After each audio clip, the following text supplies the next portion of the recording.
Good evening. I'd like to call the meeting to order. It's March 10th. It's our regular meeting of the month. Would everyone please stand and join us for the flag salute? Salute, pledge. I pledge allegiance to the flag of the United States of America and to the republic for which it stands, one nation, under God, indivisible, with liberty and justice for all. Okay, I'd like to report out on our closed session. Information was exchanged, no action was taken. Move on to item 3, public comment for items not on the agenda. Is there any public comment for items not on the agenda?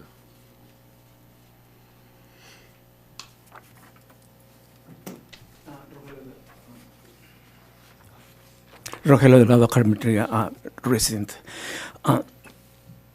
Last month, on that record, we had Board President Schaefer and Board Member Diamond attacking CUSD Union President, damaging his personal and professional reputation. When you lose a legal case, you lose it 100%. It's not split like 50-50. No, you lose it completely. This is what Google and the Brown Act says about what happened on the record last month. Quote, based on a court ruling reinstating the union president, the school district likely faces liability for harassment and defamation by board members during public meetings. The Brown Act requires open meetings but prohibits defamatory actions. The primary target for lawsuits, while the board members can be sued personally for actions outside their scope of duty, is the school district.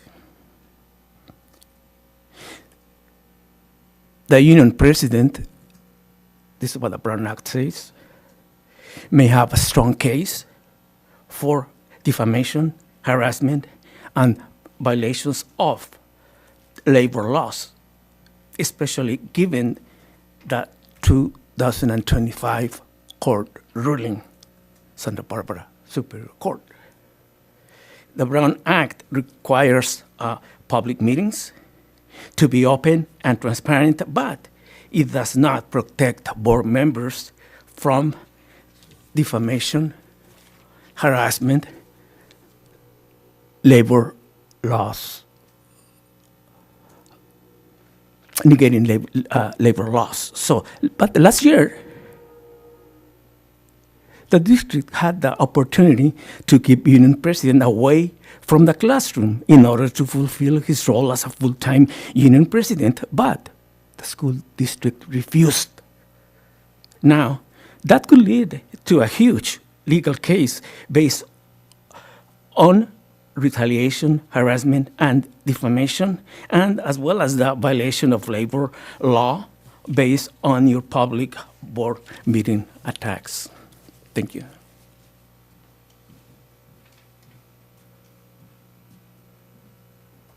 Public comment for items not on the agenda. Items not on the agenda.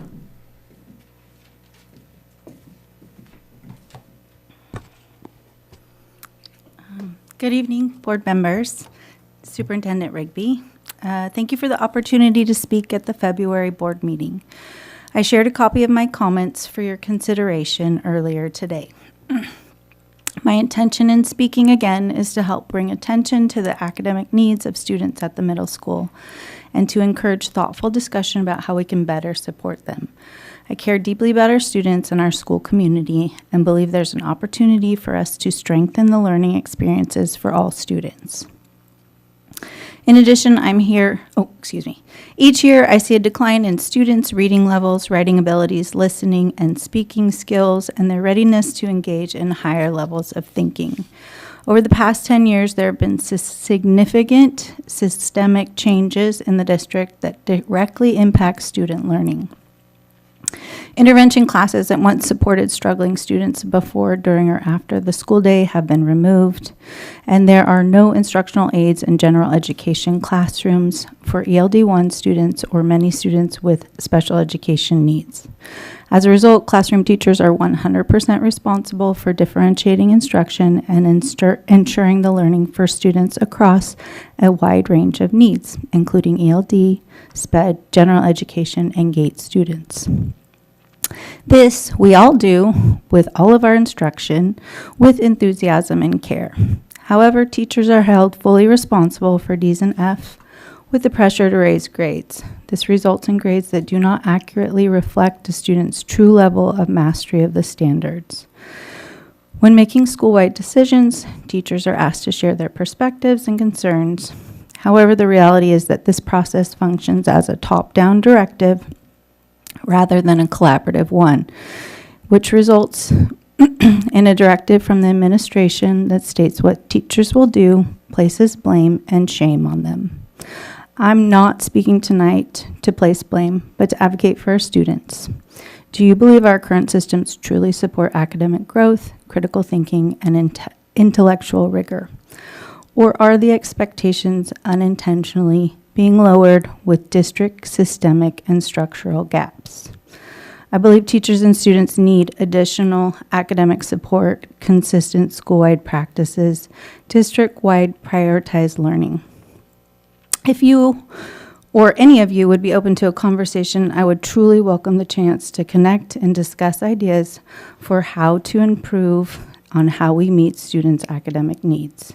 Thank you for your time and service to our schools. Thank you for listening, and thank you for your consideration. Thank you. Thank you. Sorry, Ms. Vergier, where does Monica have it? Or you said you submitted a letter or something? I emailed you directly Okay. a PDF of my comments I'll check my spam. from, okay. Thank you. Thanks.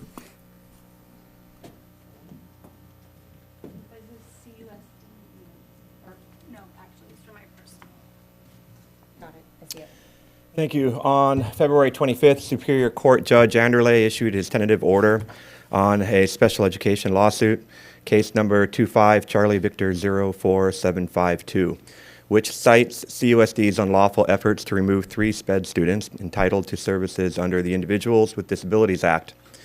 While the very people who professed at the last board meeting that there is no financial cost too high when it comes to defending the well-being of CUSD students, the ruling cites violations of students' and families' federal and state civil rights. Court documents state that Superintendent Rigby and Principal Pursoon engaged in a campaign of harassment and intimidation against the family, including trespassing on private property, interrogating the landlord and employer, and demanding written confirmations under the threat of immigration consequences.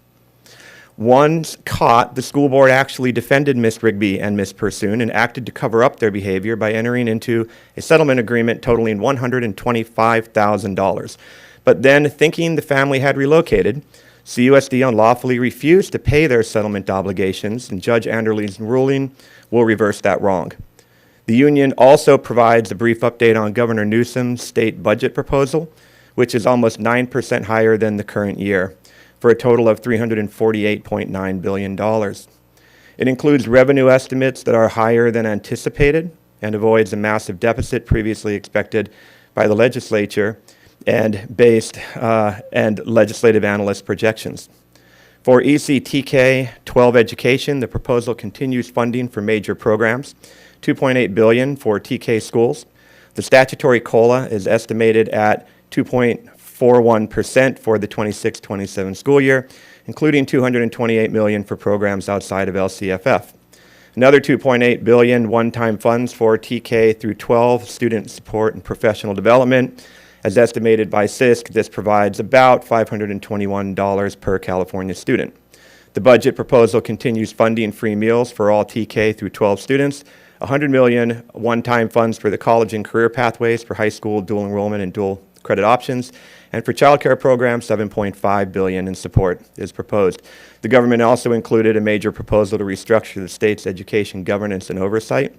CUSD is a basic aid district and routinely receives well above the categorical funding provided by the state. And because of our revenue stream, which comes in much higher and robustly based on our property taxes. As the aphorism suggests, a high tide raises all ships, and the governor's budget is good news for the district and the community.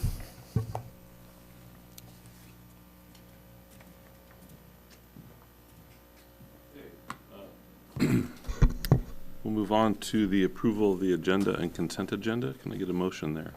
Or can I get any public comment on the approval of the agenda and consent agenda? You mean the approval of minutes, Mr. Shaver? Oh. Is there any public comment on approval of the minutes?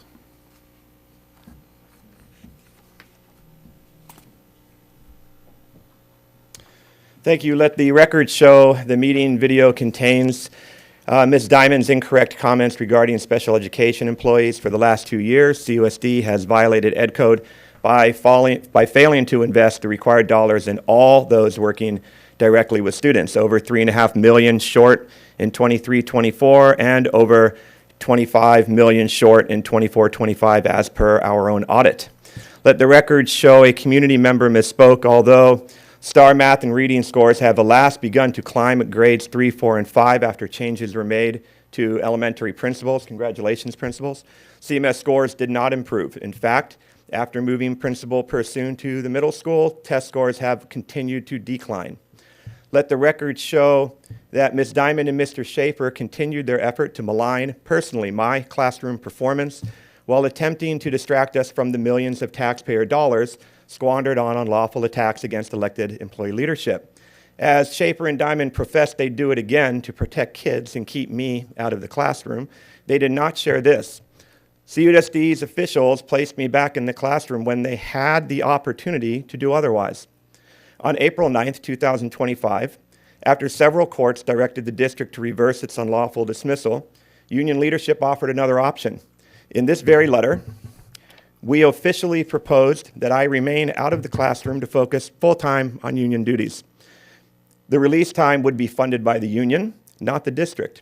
Acknowledging the damage to my reputation, our proposal could have eased any anxiety and confusion that resulted from the district's unlawful attacks.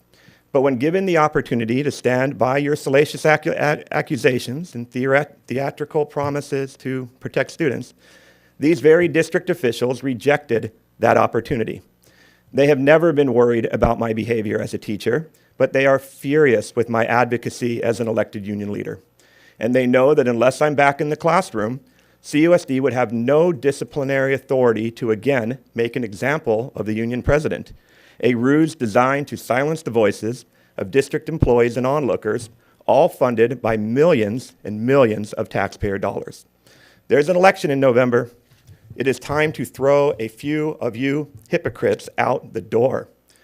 It is the single best opportunity to reorient CUSD and end the poverty of leadership and cultural violation that has cost employees and students and families so very much. Thank you. And I have the letter here. I'll give some of them. Well, you've already received them, but I'll give them to you again. And I'll put a few on the table for those who might wish to take a look at it themselves. Thank you. Okay.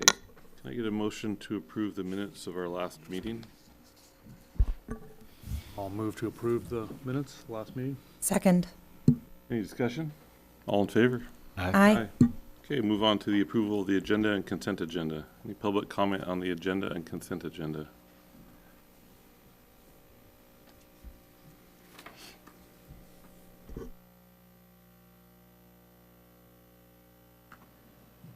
Alrighty.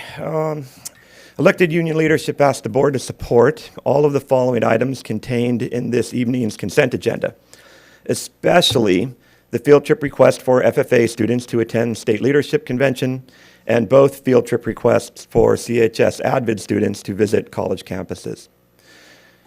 However, in regard to the consent agenda, item 10, administrative payroll costs were not revealed in the consent agenda. Union leadership again asked why the regular February payroll of 2026 does not discriminate between A, the cost of certificated and classified employees working directly with kids, and B, the extraordinarily large portion of those two expenses associated with the cost of senior district administrators. Once again, we ask why CUSD doesn't separate the costs of faculty, counselors, bus drivers, food service workers, instructional aides, secretarial staff, and custodians from the costs of the superintendent, the assistant superintendent, or human resource coordinator, whose salaries are in some cases 5 to 6 times those of employees who work directly with students. Over time, Ms. Rigby has provided a variety of conflicting justifications for this practice. School board members have nodded their heads each time, unable or possibly unwilling to clarify themselves. Yet, after a year of requesting a more transparent accounting of the salary costs for senior administrators, the practice of hiding those figures remains intact. So much so that the district in January violated the Brown Act by failing to bring the details of Ms. Rigby's contract extension before the community, but we'll deal with that one later this evening. The one person not nodding his head was Mr. Caff. Instead, he stared down at his desk, not permitted to provide the very clarity he could easily offer. Mr. Caff, will you do that again, or will you clarify these details in public? Will you please help us all, including our own school board, better understand how the money works and where it goes? We have budget study sessions for Mr. Caff, edifying you. to compile the total figures provided in the consent agenda, item number 10, you were required to add the very salary figures we request. The February payroll costs for senior district administrators. May you please reveal those salary costs which sit before you? What do you suppose is the reason Ms. Rigby has not permitted those numbers to be transparently revealed each month? Why do you think the board, who sets these very salary values, has not asked you to clarify, Mr. Caff?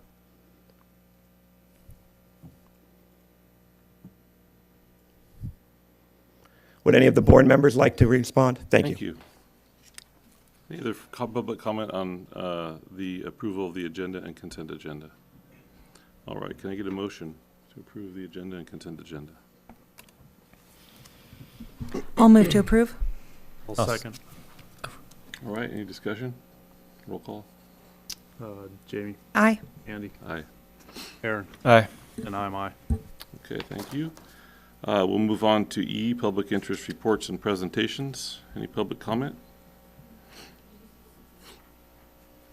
That was what we just did. We're on E. So is there any public comment on E, public interest reports and presentations? Hello, my name's Kelly Vergier. I have taken a look, and after the school board and community listens to Dr. Pursoon's report, please or possibly consider some of the following questions that I had, and maybe you might too.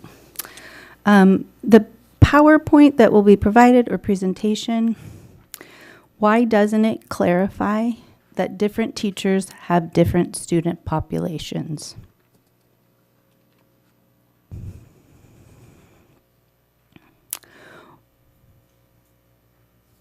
Why doesn't the presentation include an analysis of pros and cons of the new and different push-in model that was implemented this year, the 2025-2026 school year?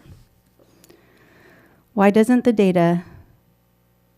PowerPoint or presentation include any data clarifying percentage of SPED, EL students assigned to general education classes without any instructional aids? Every teacher at CMS provided Dr. Pursoon with a very long list of differentiation strategies that they routinely use in their classrooms. Why does this presentation only include 5 routine strategies on page 11, and why on page 9? Does Dr. Pursoon suggest or imply that anyone thinks differentiation to support students is an optional strategy. Last, how were the numbers calculated? For slide numbers 15 through 19, was it on total students that a teacher teaches? Was it on the total number of D's and F's? Was it on a grade level? The reason I ask this is because, for example, there's a slide about the history department. It lists 3 teachers, but there are 6 teachers in the history department. Is this for 6th grade? 3 teachers that teach 6th grade, or is this for 3 teachers that teach 7th and 8th grade? Thank you for your time.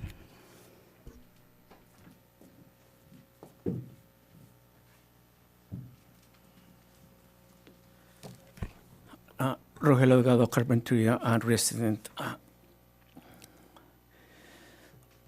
Something brief on the middle school. First semester, middle school 2024-2025, GPA 3.32. Above 3.0, GPA 74% of students. Second semester, 2024-2025, overall GPA 3.2, went down. Students with D's and F's, 6th, 7th, and 8th grade, first semester 2025-2026. 6th grade, it went up to 26%. 7th grade, it went up to 21%. 8th grade, it went up to 24%. This is for all middle school. So I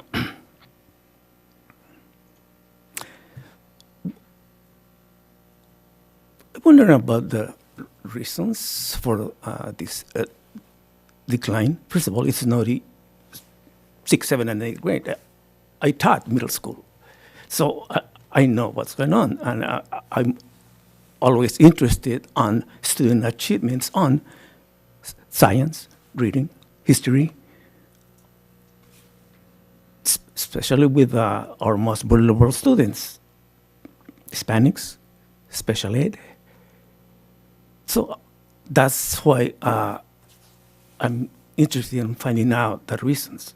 Now, is it because of the no homework regulation in the middle school? I don't know. What are the strongest points of dual language? What are the weakest points of dual language? Those are my concerns, but I know that the middle school are the hardest to teach, but at the same time, things that, and it might take a long time to improve, but if we are on the right direction, I just would like to find out on how to improve things. Thank you.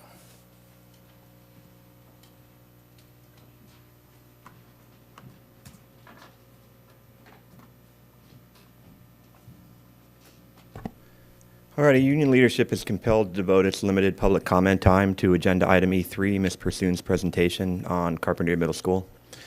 Unfortunately, now documented by a variety of internal and external metrics, the academic situation at the middle school continues to erode under Principal Pursoon's watch. While achievement data is rising at the elementary school she was at last, it is now dropping at the middle school where she was transferred just last year. After the new push-in model for SPED and EL students was hastily conceived and announced by Ms. Rigby and Ms. Pursoon at the start of 25-26, eroding academic achievement at the middle school was predictable. Throughout the first few months of autumn, data slowly trickled in, confirming many students' grades and achievement were dropping.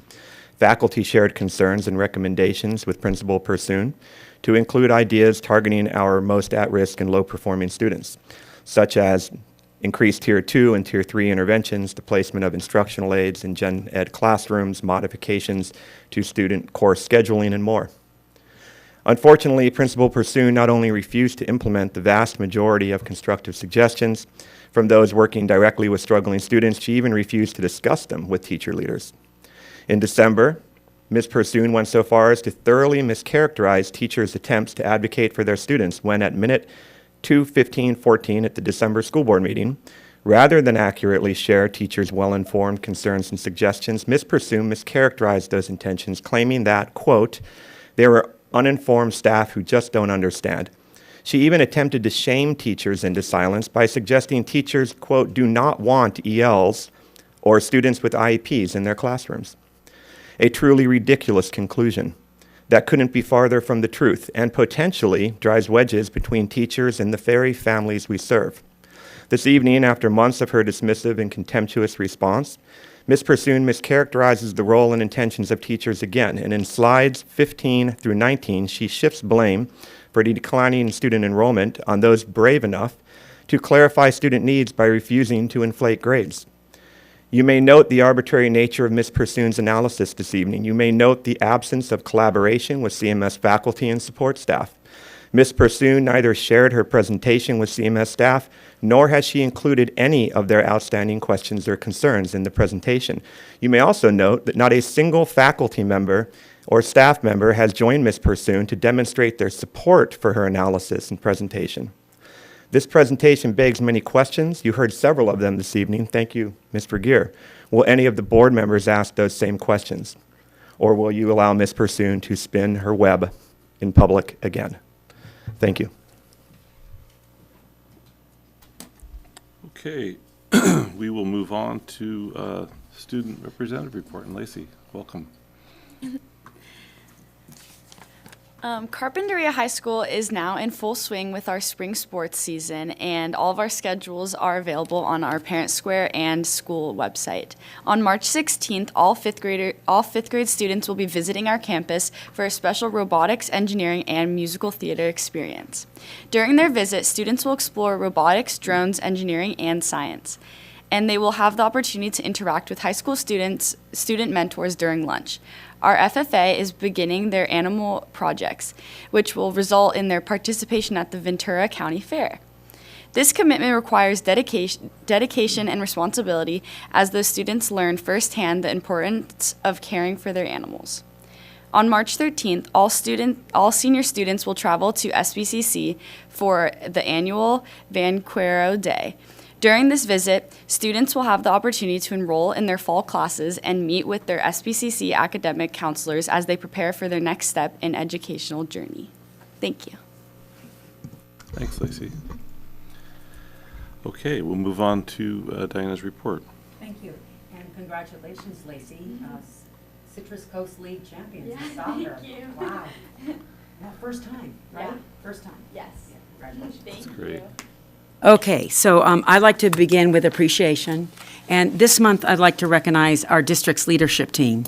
Jason Caff, Jacqueline Lopez, Monica Thomas, Mari Hornback, Aaron LaPlante, Gerardo Corneo, who's here tonight, Jamie Pursoon, Dr. Pursoon, who's here tonight, Brett Weiberg is here, Luis Quintero is also here, Carolyn Haynes, and James Anderson, who are all sitting in the front. Thank you so much for your outstanding leadership. Kirsten Newman and Jeremiah Sobenis also joins you in my thanks. We appreciate your tireless work in supporting teachers, staff, students, and their families. I'd also like to recognize our coaches and student athletes for a successful winter sports season.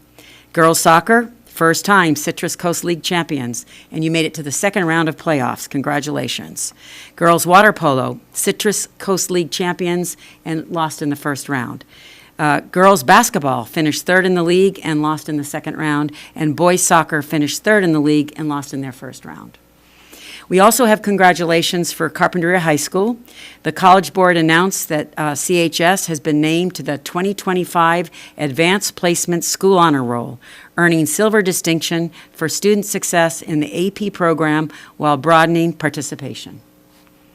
We also have Carpinteria Teachers of the Year. On April 18th, the Carpinteria Community Association Awards Banquet will honor two CUSD teachers, Peter Cotty, a CHS teacher, and Christy Guerrero, Canalino second grade. Congratulations to them both. Well deserved. This spring, in the next 2 weeks, we're going to have elementary parent conferences. Parent conferences will be held during March 23rd through the 27th during the minimum days.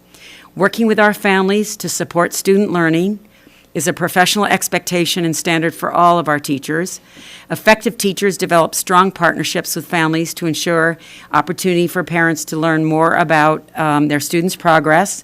We also want to ensure student engagement and support. We are concerned and we need parent support to work with their students in achieving grade level standards by June and preparing them for the next grade level. Teachers provide many strategies for parents to help their students at home. Good nutrition, sleeping habits, limited screen time, and nightly reading for 30 minutes are also reinforced. We also had an exciting day on Friday, February 27th at Catalino. They hosted the Campus Career Day, and it was a fun, full day of learning and excitement. Students heard from a variety of community members and parents. We had retired NFL football player, business owners, firefighters, and many more. There was a fire truck, Mac Brown's excavator, and the big red crane, most popular, I'm sure, on the blacktop for students to explore. It was memorable and inspiring experience for all. This month, we also have Read Across America. And for Read Across America 2026, the main theme is Create and Celebrate a Nation of Diverse Readers, with a specific focus in March being Champion Kindness. So that's encouraging books that reflect all readers and promote empathy, with the overall goal of making every student feel welcome and seen in literature. The program emphasizes diverse stories and authors to help children see themselves and understand others. During this week, CUSD TK-8 students participated in fun celebratory reading activities facilitated by classroom teachers, student councils, and library media technicians. On Monday, February 23rd, our Santa Barbara South Coast Chamber of Commerce hosted a classroom-hosted industry partnership, CHIP Connections event at Carpinteria High School in the engineering lab. And it featured CMC Rescue from Goleta, Rincon Engineering, Toyin Research, and UCSB NanoFab Lab. The core concept of CHIP is to provide high school students with valuable industry experiences within their career technical education programs. This is achieved by connecting students with industry professionals who provide projects that simulate real-world, on-site challenges. Students then work on these industry projects, problem-solving or developing solutions under the guidance of their engineering teacher and with regular check-ins from the industry mentor. And my last information item is Measure U. The notice to proceed was issued to McGillivray Construction, and mobilization took place during the week of February 16th on the Aliso campus. Temporary fencing was placed and the demolition scope of work was started and completed. Excavation and grading have also begun, as well as site surveying. During an exploratory trench excavation, it was observed that the groundwater table is now about 2 feet above the proposed depth of over-excavation. Dewatering and soil stabilization will now be necessary to meet the compacted fill requirements of the soils report. So this cost and time impact will initiate a change order request with a time extension to the project schedule. Thank you. Thank you. Any questions for Diana? Okay, we'll move on to item 3, presentation by Dr. Pursoon about CMS.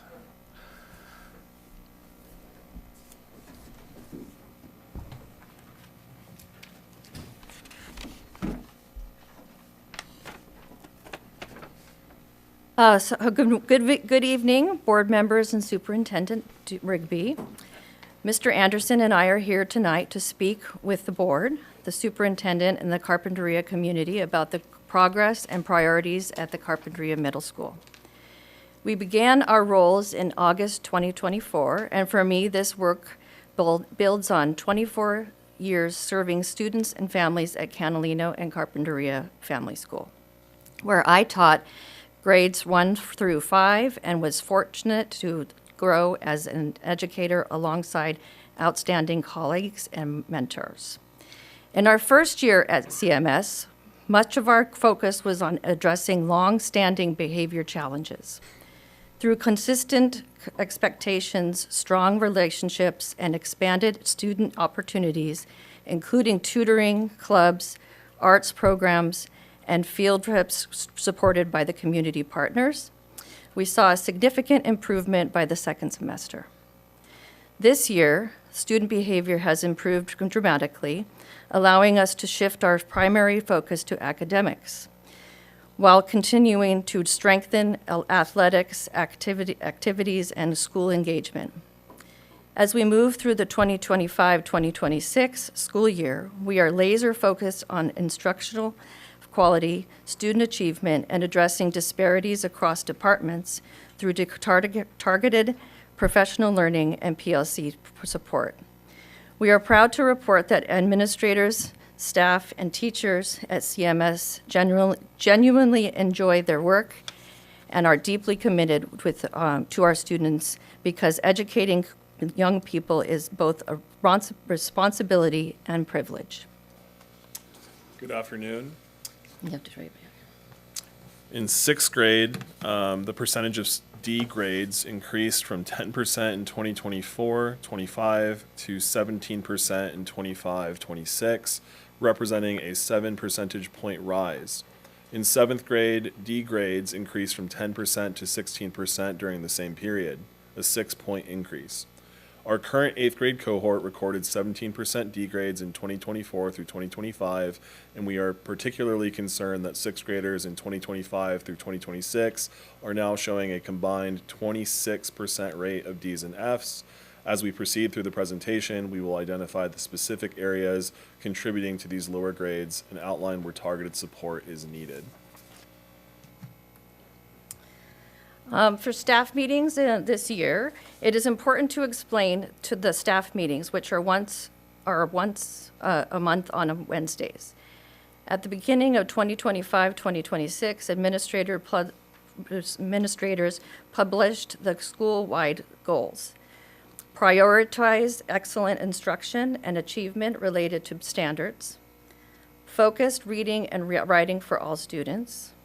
All projects in any class will be done inside the classroom, as it is inequitable to assign projects for students who cannot obtain materials, and some students don't have access to the space for such projects. We will provide the materials needed for any projects. We expect that departments are in lockstep with all students to have the same access to the content. Wednesdays will be PLCs, focusing on high achievement, vastly increasing student reading levels and enjoying their classes. We have a new, this was in the beginning of the year, we have a new learning schedule, as we have SSR from 12:17 to 12:37 in period 4. Administrators create the content of the staff meeting, and all meetings are focused on issues such as rigor and relationships, understanding the reality of many of our students who are in poverty, and often doubling or tripling in housing. English learners, reluctant students, differentiated instruction, and integrated ELD.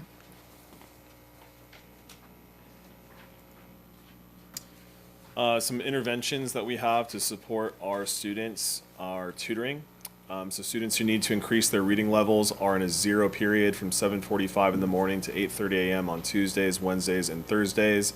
The fabulous Mrs. Foster, a seasoned veteran teacher, supports this class in the morning. Students are selected from their reading level from STAR reading assessments.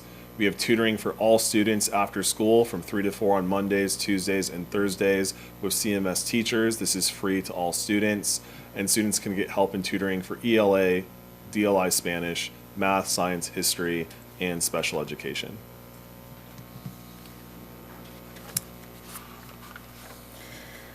Okay, on February 6th, 3 employees from the Department of Education in California came to CMS for the day and went through documents, went into classrooms, and much more. One of the weak spots was integrated ELD. Some teachers are doing it and others are not. We are required to do this, and more importantly, using those strategies helps our students increase their English language and success in their classes. The reviewer for ELD was adamant that all teachers use evidence-based strategies in every class. And you can see some of the stats here on the slides. We have 13 students in ELD 1, those are newcomers, with Miss Williams. 19 students in the 2-3 ELD who have not yet passed the LPAC test. And so the students who are in ELD have only 50% assignments given to their language acquisition in English. In the last 2 years, CMS students have passed the LPAC at an excellent rate, as the teacher does a wonderful job with our ELD population. In 2024-2025, 16 English learners passed the LPAC, and then this year, it went all the way up to 28 students who passed the LPAC.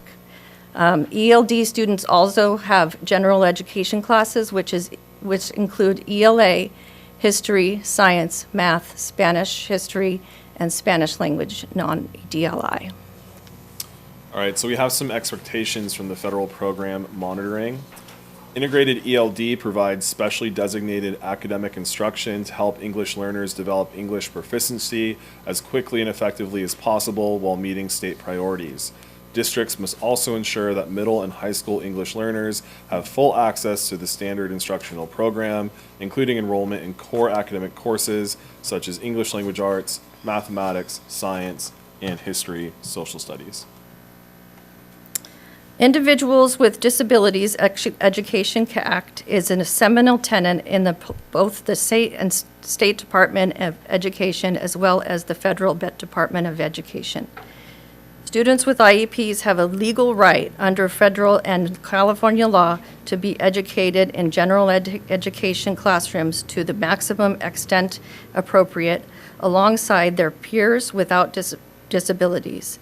Schools are required to provide the supports, accommodations, and services necessary to ensure meaningful access to the grade-level curriculum in these inclusive settings.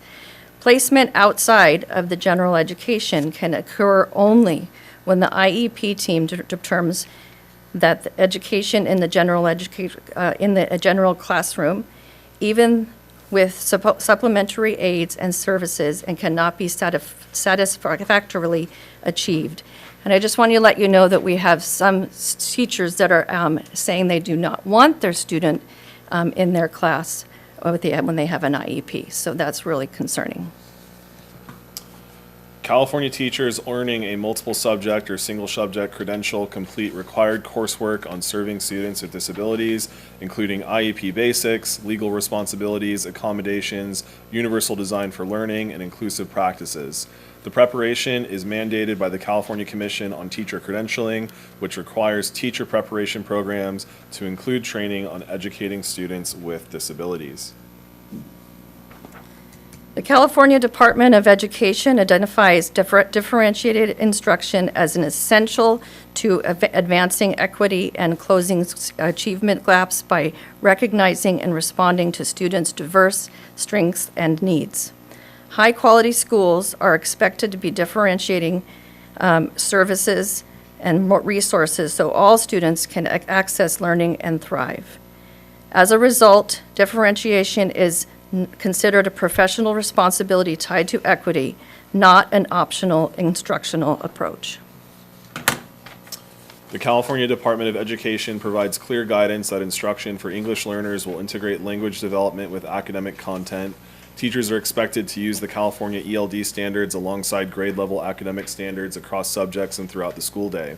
This includes providing targeted language supports within regular classroom instruction so English learners can access rigorous content while developing English proficiency. So what does this mean in practice? So these are just some options. There's so many different things you can do with differentiation. Language scaffolds, visual supports, sentence frames, structured academic talk, and adjusted text and tasks. California's curriculum frameworks in ELA, math, history, social science, and science emphasize differentiated supports within standards-based instruction to ensure access for all students. They highlight practices such as culturally responsive teaching, inquiry-based learning, and providing multiple pathways for students to demonstrate understanding. Overall, the guidance calls for varied instructional approaches to promote high achievement for every student.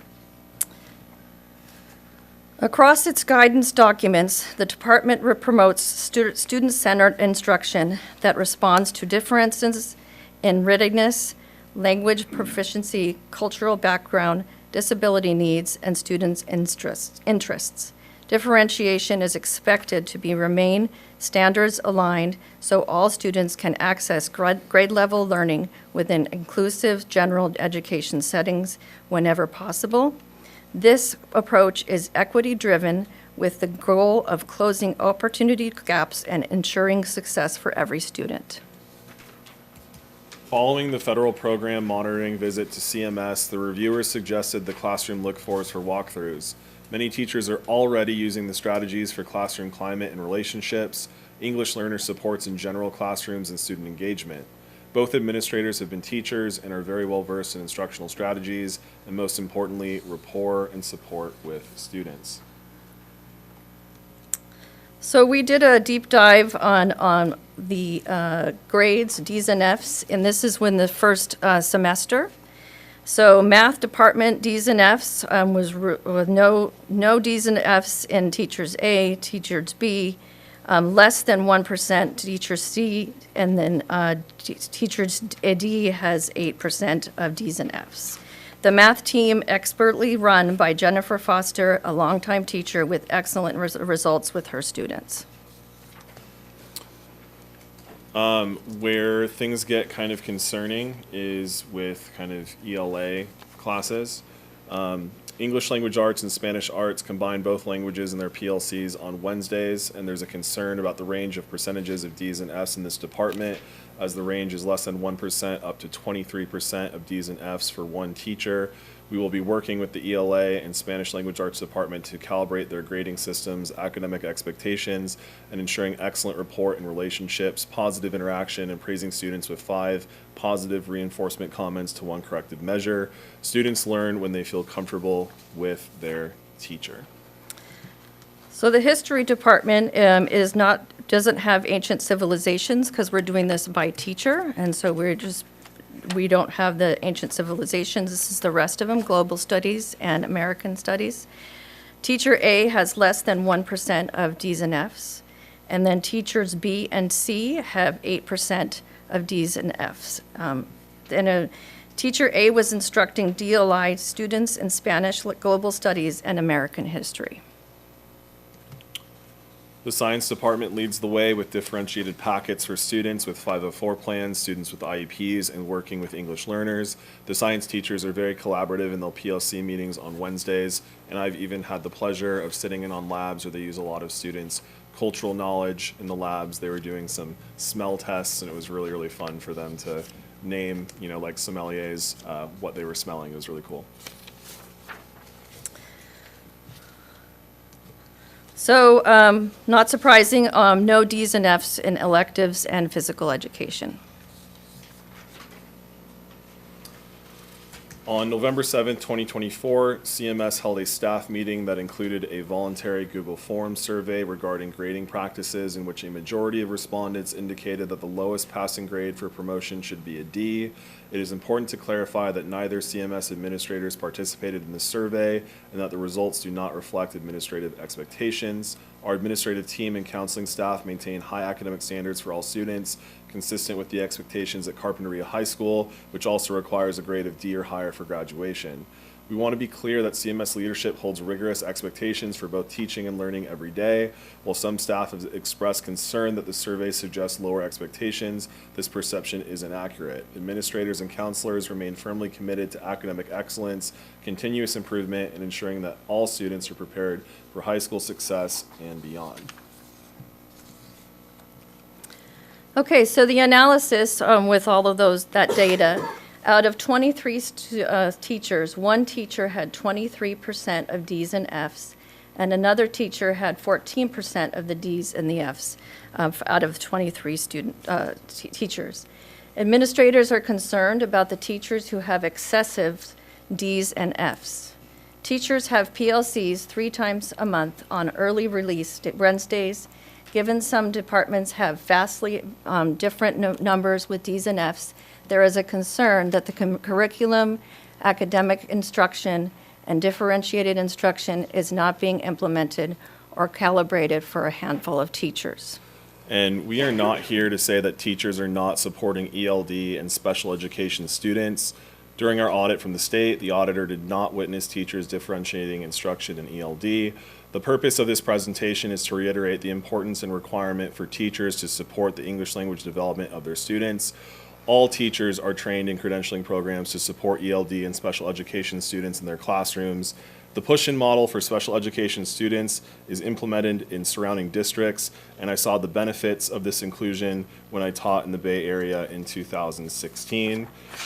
We also have some more up-to-date figures from the 6-week progress report. That teacher that had the 23% of Ds and Fs now has 40% of Ds and Fs. I know being a teacher is really, really difficult. You have to hook these students.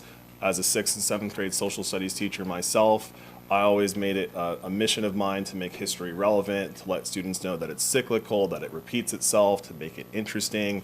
And you really just got to hook them. They're 12 and 13. If you have a bad day in the classroom, that's really on you. But 40%, that's 4 in 10 students that are either really struggling to access the curriculum or that they feel like maybe, you know, they're just tuned out and unwilling to produce work. Other percentages, 23.9%, 30.8%. So just concerned about the amount of students that have Ds and Fs in classes. One thing that is also mentioned as well is maybe an over-reliance on aides.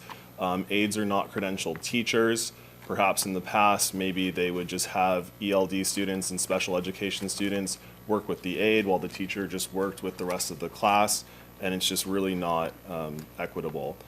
The average amount of special ed students per class at CMS is 3 students. The average amount of English language learners in a class at CMS is 2 students. So we're talking an average of 5 special ed or ELD students. So this desire for aides to work with 5 kids, I don't believe it's as immense of an issue. All teachers are credentialed to work with these students and support them. At CMS, the average class includes about 23 students, with approximately 14% students with IEPs and 9% English learners, meaning that most classrooms serve multiple students requiring specialized academic and language support.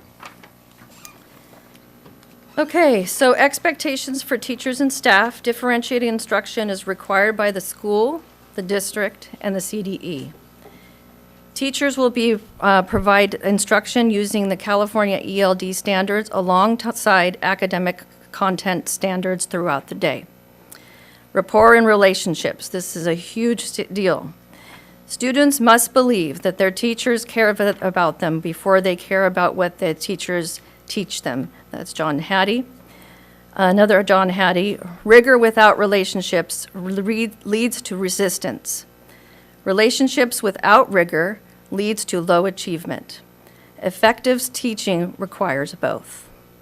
From Robert Marzano, all of us are educators, positive teacher-student relationships are the cornerstone of effective classroom management. When teachers have great rapport with students and provide clear, differentiated instruction, students will succeed in their self-esteem and their mastery of standards. CMS teachers are expected to build strong rapport with students while delivering differentiated instruction, including integrated ELD standards with academic content throughout the day. And that's our presentation. I'm sure you have Great, some thank you. questions. You have questions? You guys have any questions? Okay, I guess I'll start. Let's see here. Can I, one thing? Go ahead. Could you, for those listening at home, could you define the push-in model? So, because Sure. that's a Yeah. relatively new term. Yes, and I actually sent it to all the CMS about, the push-in is pretty much all over the California, actually all about the country. So we have, we're doing what everybody else is doing, and I sent them all kinds of information about that. It allows students to be into general ed classes, but we have a push-in a special ed teacher going into those classes. And then they don't have, So this is for mild, moderate correct, special ed, right? yes, of Yeah, course. Yeah. Yeah, So kids that have like a dyslexia or a slight learning disability. correct. Yeah. Kids that can do it and kids that can hang, and when you put them into the general education classes, they really kind of rise to the occasion and excel. CDE has a requirement now. That's why you see this model in all districts, is that more than 80% of a mild, moderate special ed student's time needs to be spent in regular ed classrooms. The cynical side of me thinks that it's because they underfund SPED so much that they're Oh, I see your point. But yes. they're pushing But the here- SPED here- kids into the gen ed classes, so that the underfunding isn't as evident. But again, we have special ed teachers that are collaborating with regular ed teachers, which is really the best model, because the regular ed teachers are content specialists, and the special ed teachers are really experts in differentiated strategies. So when they collaborate, it's the best of both worlds for those special ed students in the classroom, and the other students in that classroom as well. I'm having Carolyn Haynes to explain it a little bit more. Hi, Carolyn. Hello. The push-in model is really, it's really just changes the location of where services are delivered. What we noticed is students who have IEPs who are in the elementary setting are getting instruction outside their classroom frequently, but it's a small amount of the time. So they're in their fourth grade classroom, their fifth grade classroom most of the day, and they might visit a resource classroom, one like mine when I was a special education teacher, for 20 or 30 minutes a day for really focused instruction, like phonics instruction or math concepts, really early level instruction. What would happen was those same students who were in special education for something like 10% of their school day would go to the middle school and frequently end up with 3 classes, 3 periods a day where they needed special education support. So an English language arts class, a math class, and then an academic support class. What we're finding with the push-in model is our special ed teachers at the middle school are in each of the English language arts classes, in each of the math classes, supporting students. And they're providing the services required by the students' IEPs, but they're also able to help other students who might need a little bit of support. And what they find is that it's not one size fits all, as an IEP shouldn't be. It might be that student A needs just a little bit of encouragement and a small cue, like reminding them to use a tool in the classroom or getting them to focus during a teacher's lesson, whereas another student might need to be pulled to a small group at the back of the room where they're able to get support writing their essay while their peers are working at their desks and their English teacher is supporting the whole room full of students. So it gives us a lot more flexibility to tailor the services to the students' needs in their classroom. So they're kind of getting 2 teachers in the same environment.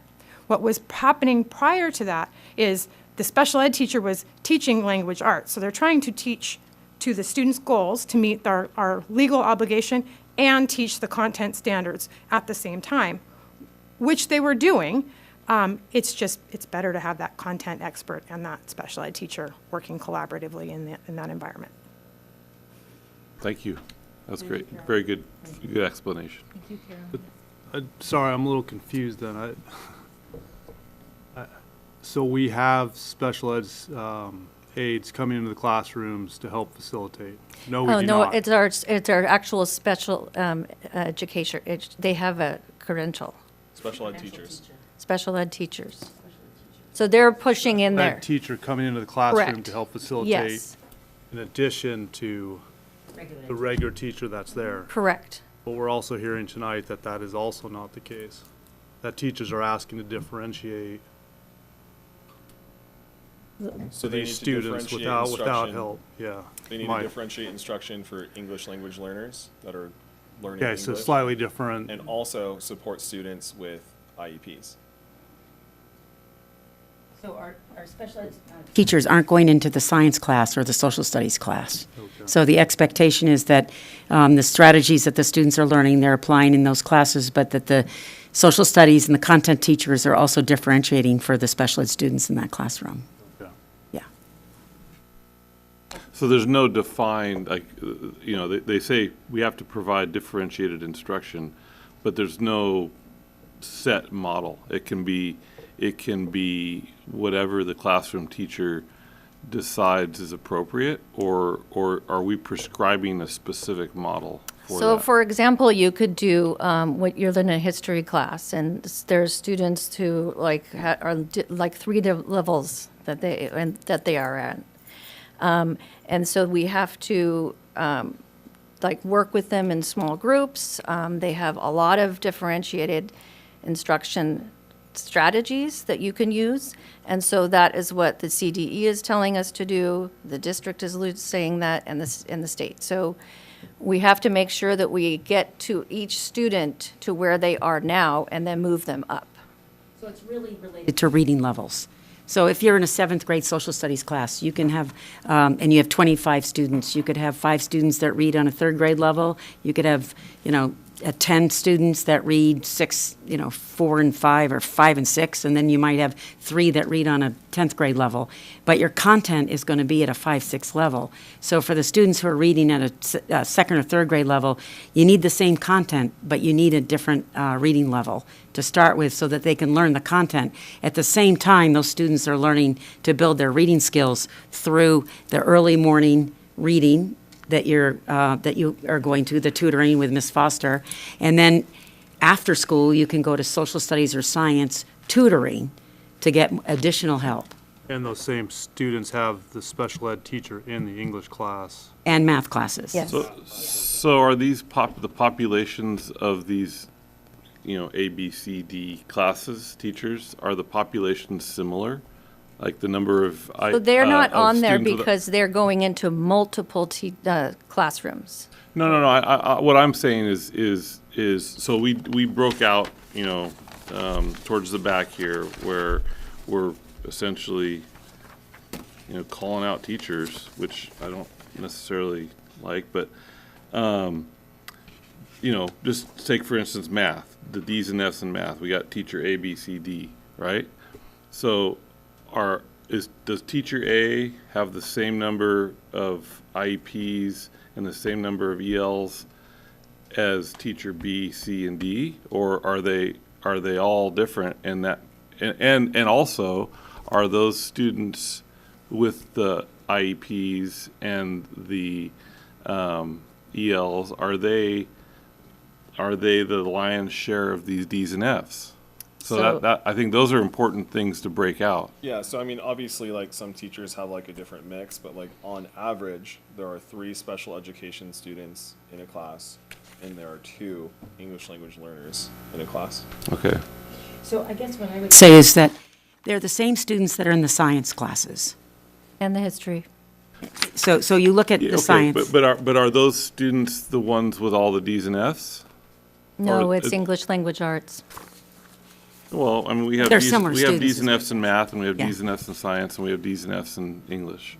And I'm just wondering, I'm trying to figure out, so there's obviously hesitancy or reluctance for the model that we're using, right? And it, I don't want to say this without insulting anybody. So we want the teachers to adopt this model that the state is prescribing, right? The push in with the integration and the differentiated instruction. Correct. And that's a correct statement? Yes. So are those students that we're pushing in and that we are expecting differentiated instruction, are they the ones receiving the D's and F's, or is it the general ed students that are getting the D's and F's?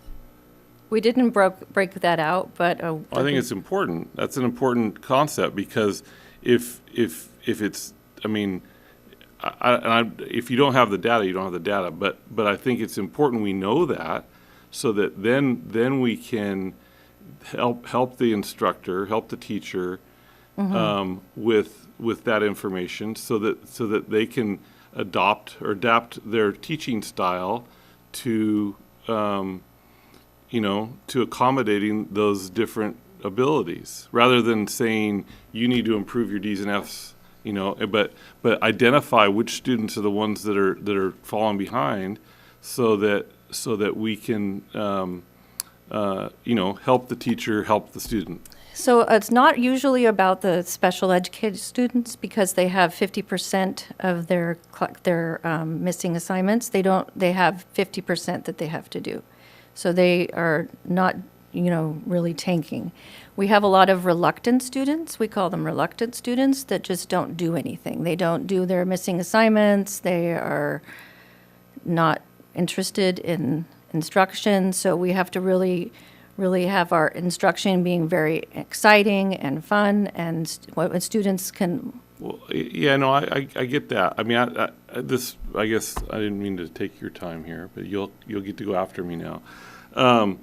So, I think you've known this from me in the past. I have a problem with the word equity, because that basically you're implying that we're going to have equal outcomes, and we all. They're not going to be. Well, no, but that's what equity implies. And whereas equality is, I think, a better term, where everybody gets the same stuff, and the outcome is dependent on how they can use the stuff and how they're, because everybody's not the same. And my worry is that the students that do have the resources at home and do have the parents helping them at home are going to get that help at home. And the students that we're not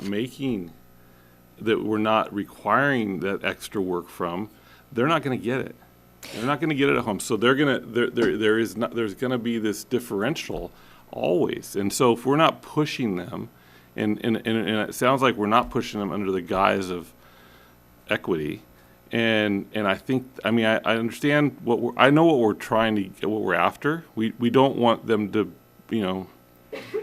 not have the same stuff, but I think my sense is it's not helping them as much as we think it is. So let me give you an example. So if you looked at in a language arts class, that we have all these tools now, and so we can take a reading level. This student only reads at second grade, so then we can take those documents or the things that they're doing and put it at a second grade level.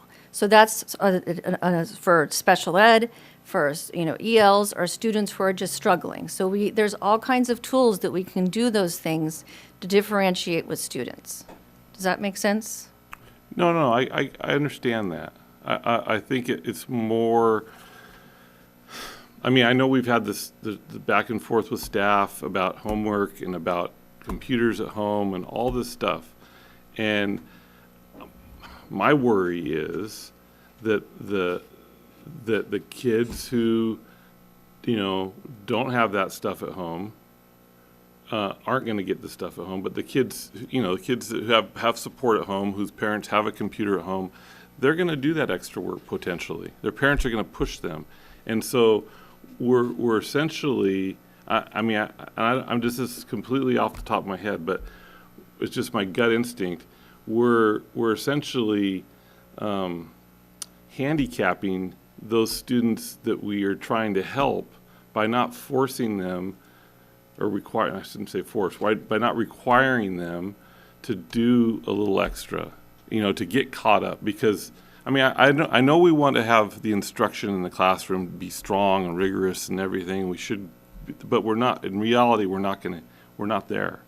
And so my worry is that we're handicapping those students who need the extra help by not assigning extra work.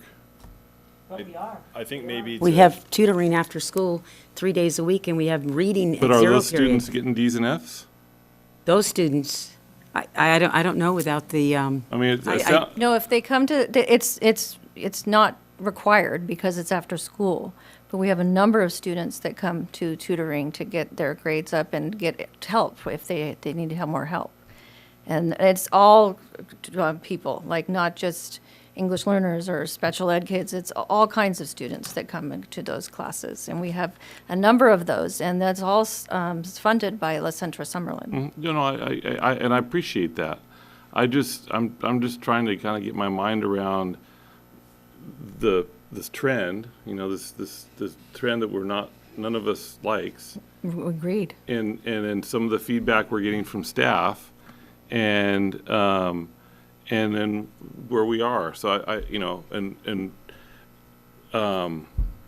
yeah, I mean, this is all good information. I think it'd be nice to really tease out some more data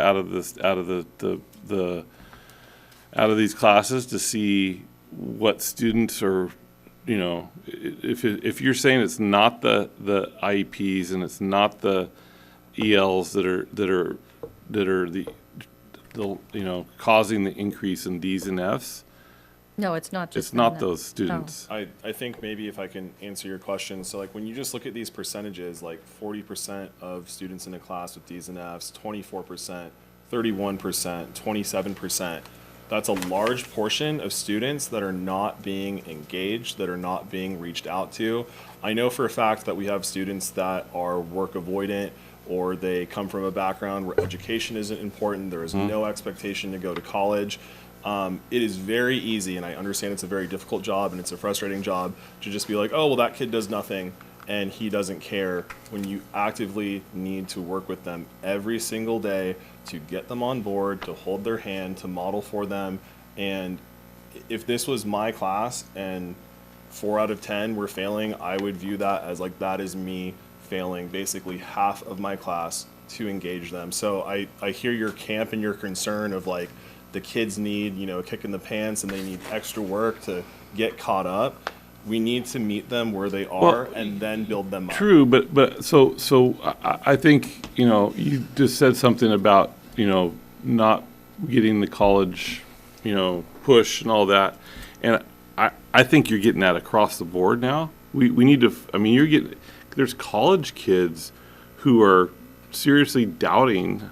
I mean, because I've got 2 college kids right now, and their classmates are going, what the heck am I doing here with all this talk about AI replacing almost every job that they're studying for? I think it would be really good, especially because I think we're seeing it at the high school now with all of our CTE, and that we're actually engaging these students who aren't necessarily academically oriented, if we want to call it that, and give them a reason for wanting to be there. You know, give them a purpose, because that's really what it comes down to. A student needs, you know, everyone needs a purpose for doing what they're doing. And if we can show them, maybe not hammering the, you know, go to college, go to college, go to college. Maybe, hey, look, this is going to help you get a really good job, and or a skill that you can then apply towards supporting your family. You know, find out what motivates them. And I think that, I mean, I'm sure everyone's doing that. Yes. But I'm just trying to figure out and talk myself through why we have this trend since we've been, you know, implementing these new programs. What's the reason for it? well, you know, the data, though, is right here in front of you. Look at the science department. Okay, it's the same kids that are in social studies and English language arts. The science department that's pretty typical for Ds and Fs at this point. So it's the same kids. So my suggestion, So it's instruction is what you're saying. well, what I would say is I think there's some outliers in terms of instruction. And I would go to the science department and look at how they're working with the ELD and the SPED kids in their classrooms, because they don't have the special ed teacher with them. And yet they're able to ensure that most kids are pretty successful with their content. So I think the data is right here. It's the outliers that we're concerned about in terms of the high numbers of Ds So, and Fs. you're saying those Ds and Fs are the same students in every subject? Well, yes, because they all take science. Okay, but Yeah. there's more of them, okay, all right. That wasn't totally clear in the presentation. Yeah, I understand that. Yeah. I was trying to make it clear the first time around, but it's pretty clear when you look at it that here it is, science department, 4, 7, and 6, and 0, okay? But then you look at another department that's 23%, that's an outlier, at 23%, because those are the same kids, because they all take science. Okay, So that's what we're concerned about. That's the piece we're concerned about. We have to take a look at what is going on in the classrooms, you look at where it's working, and then you say, okay, help us understand why the same students aren't doing as well in this content area when they're doing well in this content area. okay, well, that's the $64,000 question, yeah. right? Well, that's the work that they do. How do we motivate better instruction? Yeah, it's the same question that teachers are asking, how do we motivate better student performance? Yeah, But that's our work. Okay. And that's what Jamie and James have done a good job of explaining their work. yeah. Jamie, do you have?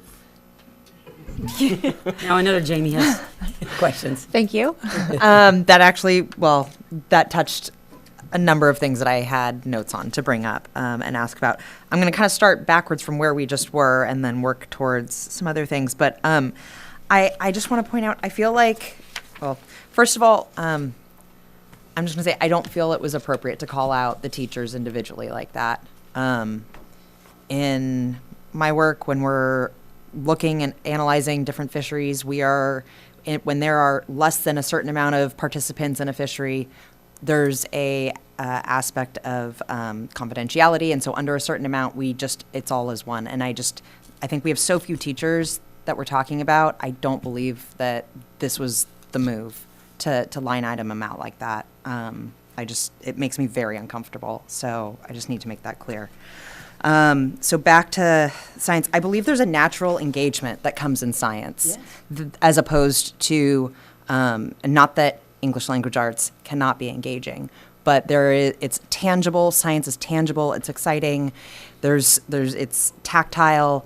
It's very real, and it's highly engaging. History can be the same way, and so I think. I understand what you're saying, that it's the same students. I think that definitely gives us some information, but I also think there are still students with D's and F's, and the truth is we're always going to have students with D's and F's. Mm-hmm. So we definitely need to be looking at a threshold, and I hate even saying we're comfortable with X amount of D's or F's or X percentage of D's and F's, but we need to just acknowledge the fact that there will always be D's and F's. Mm-hmm. And just what are we doing to continually ensure that we aren't just letting them go, saying, well, you're always going to have D's and F's. And that's what we're doing. So just putting that out there. I think that that when we look back, so the data, sorry, because you did so much, I'm like, wait, we already covered it, but I haven't brought it up. So breaking out the whether it's by percentage, I think by number of student might not be appropriate either because it's so few. If it's ELD, SPED, Gen Ed, on the grades, just like we have. We have that. It's in it. We just had our presentation on that.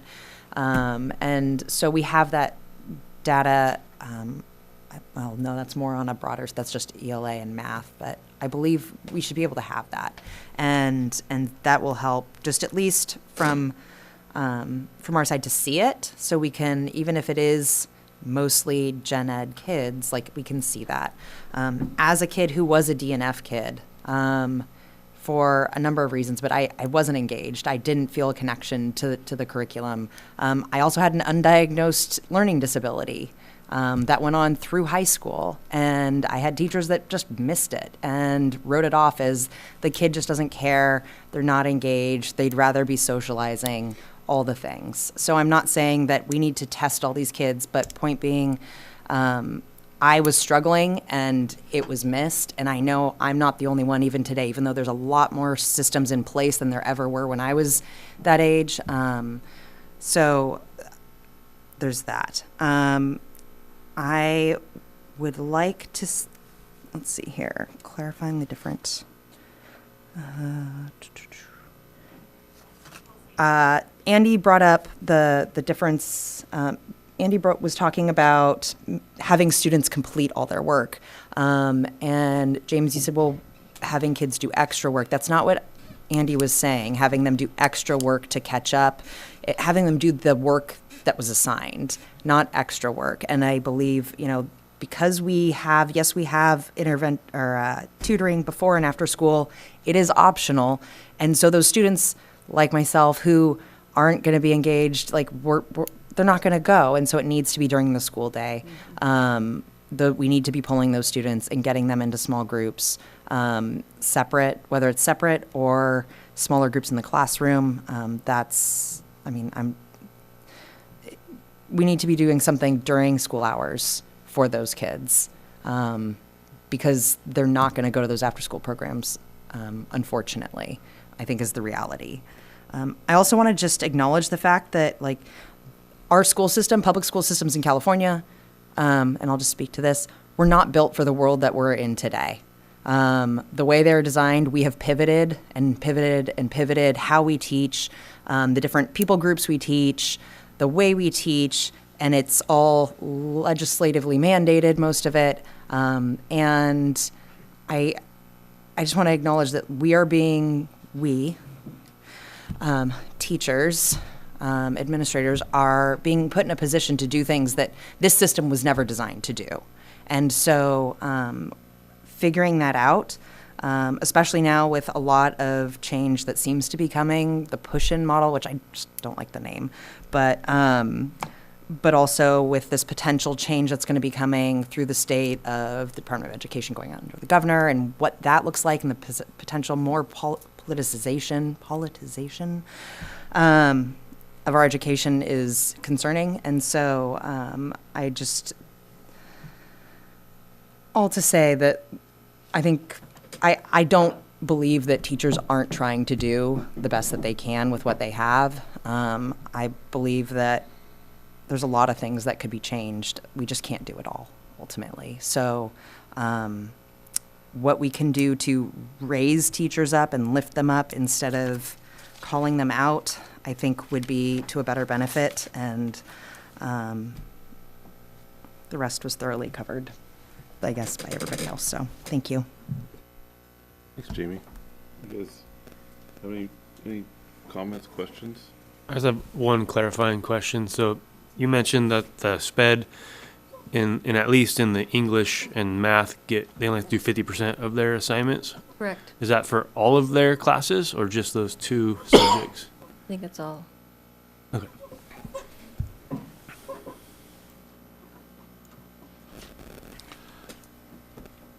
I'm just looking at my notes to make sure I didn't. I think I covered everything that I wanted to say. The bottom line is, I think we all acknowledge is that instruction is key, and so how and our job is to figure out how to best support our teachers so that they can be the most effective in the classroom. And I do, I agree with Jamie. I think I alluded to it. I didn't like the calling out either. That just didn't feel good to me. But I think and it doesn't lead to positive collaboration.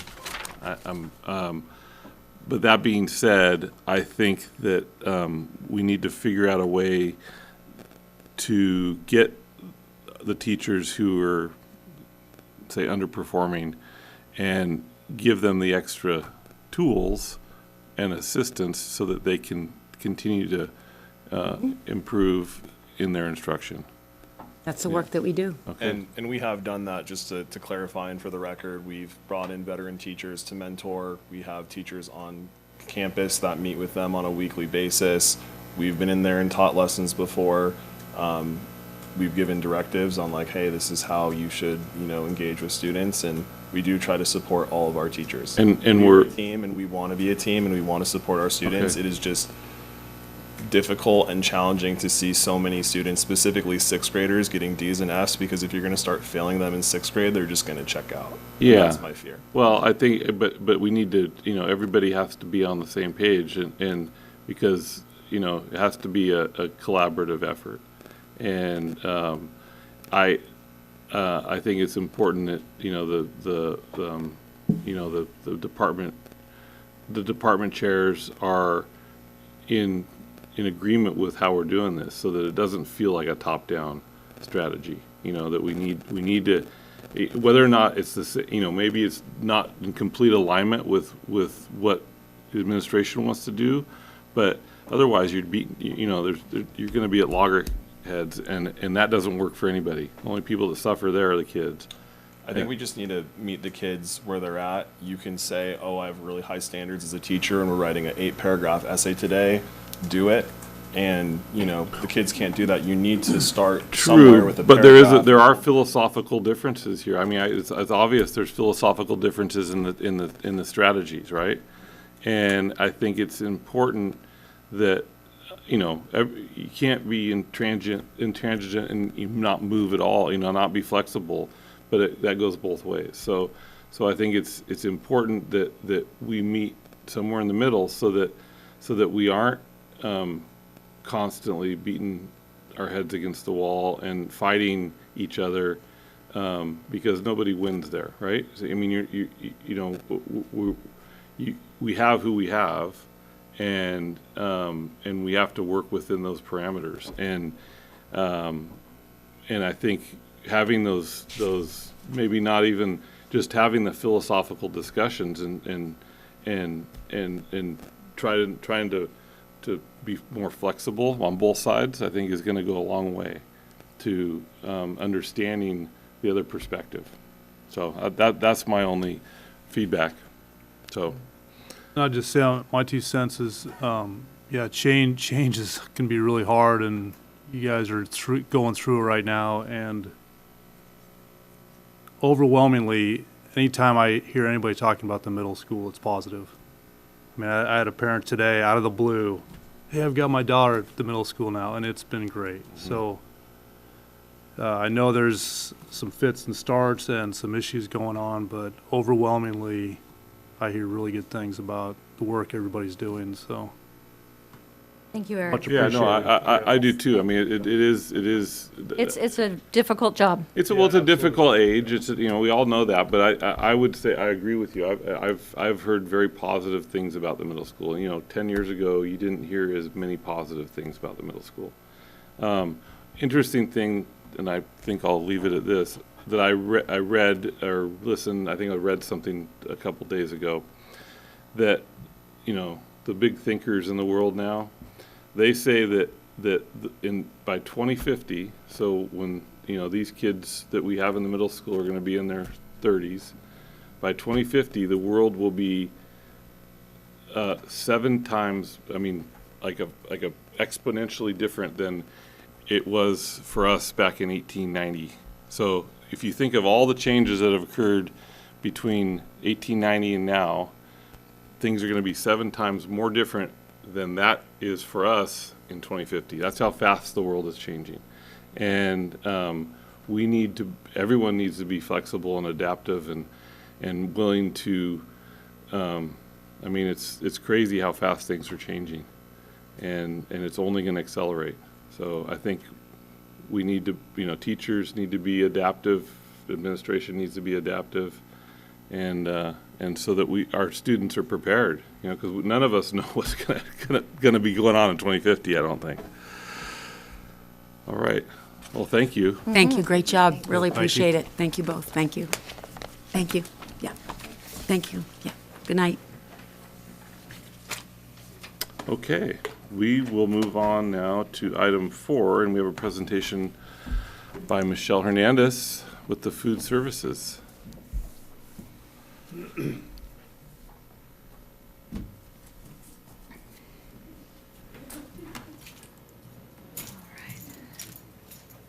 Good evening. Thank you for having me. Hi, thanks for I'll try to coming. keep this short and sweet if possible.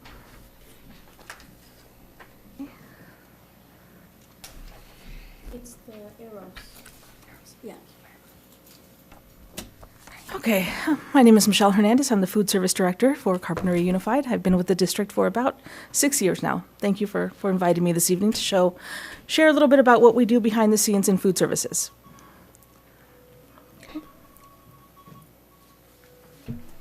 Could someone turn off their timer? or I'm sorry, that's phone my or- son's Okay, alarm. thanks. Yep.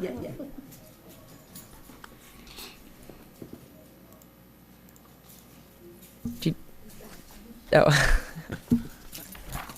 Pardon me. Okay, food services. A little bit about us. Food services, we are committed to maximizing scratch-cooked meals, utilizing less processed food and more fresh and whole ingredients in scratch-cooked meals maximizes the nutritional content provided to our students. Healthy diets and freshly prepared scratch-cooked meals is proved to promote learning. Well-nourished students also have better attendance rates and have fewer behavioral challenges and are more engaged and focused in the classroom. As students begin to navigate through their educational journey, it is not only important for them to healthfully feed their minds, but also their bodies. In food services, we are proud to source supplies from local vendors, and that is our meat, seafood, fresh fruits and vegetables, as well as our distributors, growers, and farmers. We are fortunate to be surrounded by a bounty of local grown source products. And some of the vendors that we currently use are Giordano's for our supplies, Santa Barbara Fish Market, Farm Cart Organics, and Shalhoub Meats are some of the vendors that we use.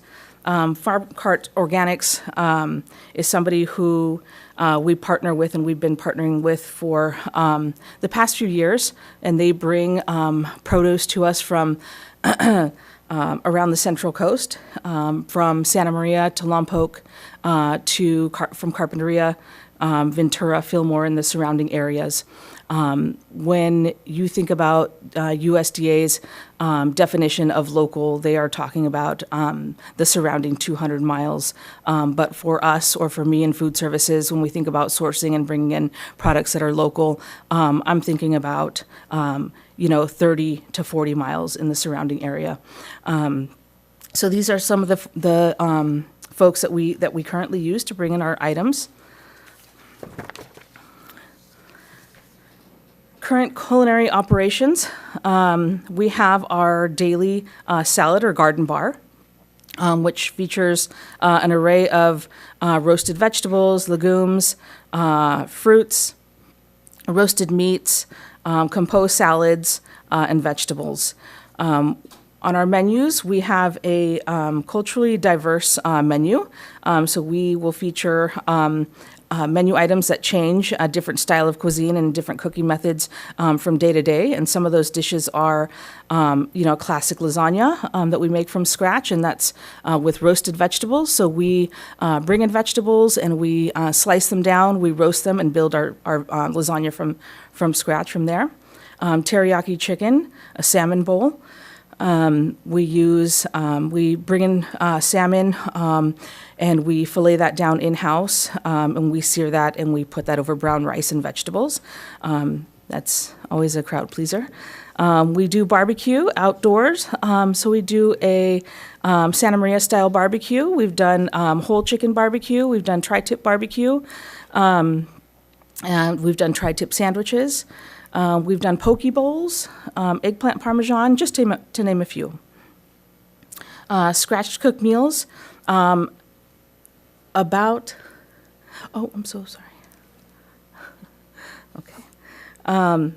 75% of our meals are now scratch cooked in-house.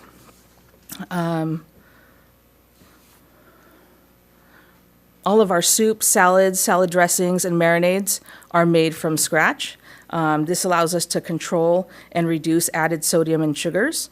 The majority of our meats are roasted, wood fire grilled, or baked in-house with our own blend of fresh herbs and seasonings.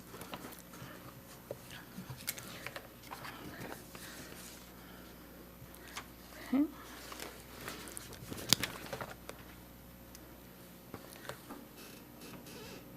So CUSD food service philosophy.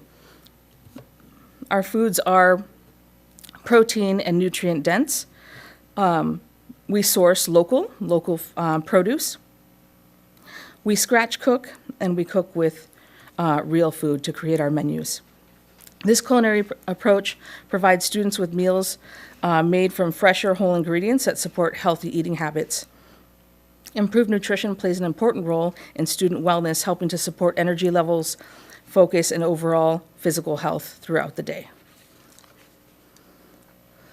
We are proud to announce that all school meals within CUSD are fully aligned with the newly released USDA guidelines for 2026.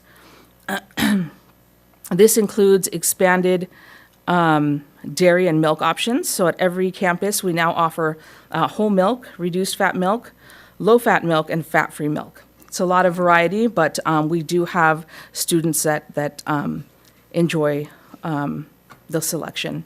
We also provide dairy alternatives. We provide a dairy-free alternative, soy and lactose-free, that meet or exceed the USDA dietary guidelines for school nutrition. Enhanced protein standards. We recognize the importance of muscle development, cognitive function, and sustained energy for growing students. Our lunch program consistently offers more than the recommended daily protein minimums and requirements. By prioritizing high-quality protein sources, we ensure students stay energized throughout the school day. Some of the protein options that we have and that we utilize in our school menus are seafood. So we've brought in, today we had local black cod fish tacos. That was on the menu today. We brought in salmon, shrimp, beef brisket, tri-tip, ground beef and sirloin, a turkey, the whole roasted turkey, ground turkey and sliced turkey breast. We do chicken, and we do the 8-piece cut-down chicken, and we have roasted that, we've barbecued that, and we use the whole animal. So we use the wings to make stock. So we make stock in-house, and that's for soup and different sauces. On Thursday, we will feature a Asian ramen with chicken, and that's with the stock. So we have a kelp or a kombu, ginger, garlic, and all the bones from the chicken that we make the stock. So very, definitely low sodium and very healthy options.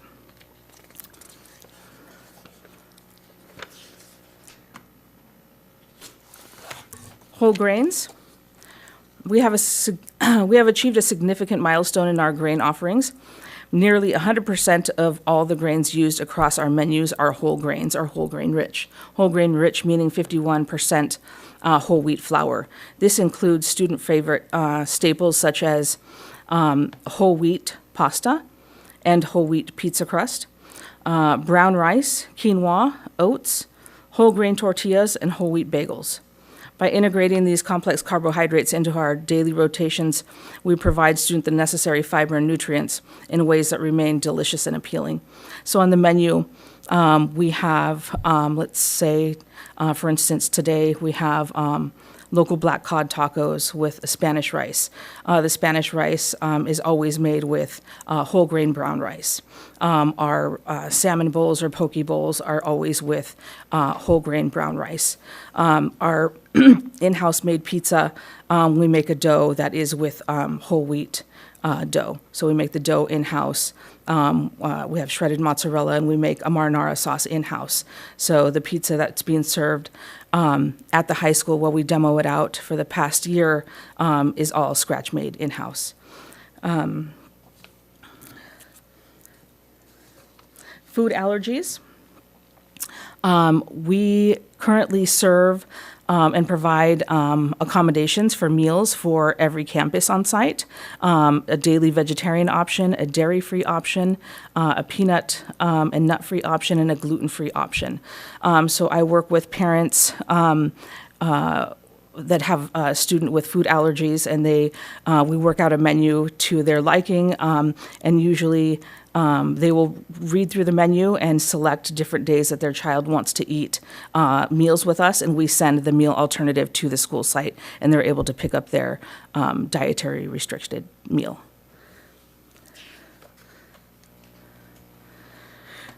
Two-year action plan. Two-year action plan. We have started with 2026, and the first action point here is to hire culinary support, which we have done, and we have onboarded our final culinary support team member, and he is about a month in, and it's going great. He's doing really well. He has a culinary background, which helps, and he is transitioning really well. Install new ovens. We have planned for June for our high school, and that is a new Vulcan oven, a double-stacked oven, which will help replace an oven that we've had for quite some time that is going to be replaced. The third item is culinary food safety training, culinary and food safety training, and that is to help expand our scratch cooking methods and advanced scratch cooking methods, and to go over the new dietary guidelines and go into depth on nutritional standards. So that is hopefully over summer for the culinary staff. Kitchen tours for students. This is something that I'm excited about, and hope to implement this at the beginning of next year. Now that we are at a good staffing level, I would love to do kitchen tours of our central kitchen and kind of give some transparency to students and possibly parents and teachers to invite them in and give them a educational behind-the-scenes look at the care and the science involved in preparing their daily meals, and let them see the entire cycle from receiving the goods and the inspection that we do, preparing, cooking, transport, and then a final meal with us in the central kitchen, or a meal served by us in the central kitchen. So that's something that I'd like to start at the elementary level. I'm thinking, maybe a 4th or 5th grade class would enjoy that. And again, transparency to kind of see where their food comes from, and, the filleting the proteins and fish and other things that come in, and to look and taste produce as it comes in, I think would be something they'd enjoy. Revamp of the elementary school serving line. So we have quotes from vendors on that to revamp, to keep food at temperature in the elementary site, and for efficiencies at that site. That wouldn't be for preparing food, that would just be for keeping it Yes, just for warm. keeping it warm, yes. Or cold. Or cold, yes, that's correct. So at the moment, we have a stainless steel table, and so the food is brought out of the warmer and put on a stainless steel table to serve. So the idea would to have inserts and warming wells, along with sneeze guards and tray passes for the elementary schools. Okay. Yeah, thank you. Herb and produce garden.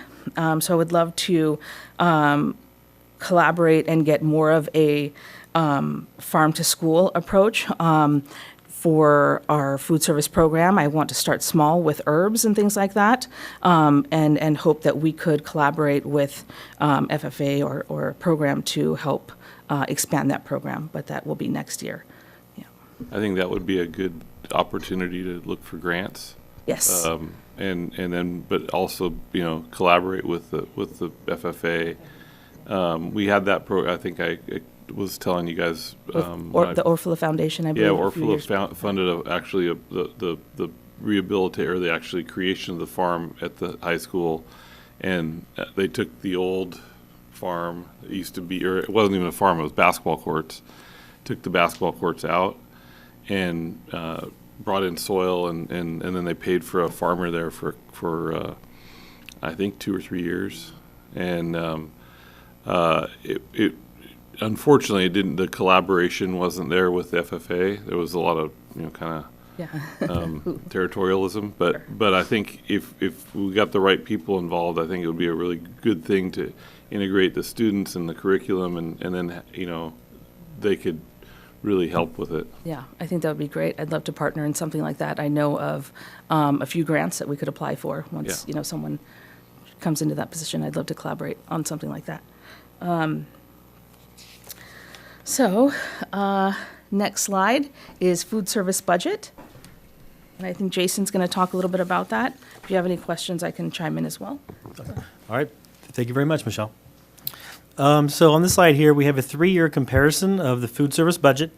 And I guess for starters, I'd like just to highlight for these 3 years that we're seeing here on this slide, there's no general fund encroachment. So what that means is that food service generates enough revenue and has enough fund balance to basically be self-sustaining.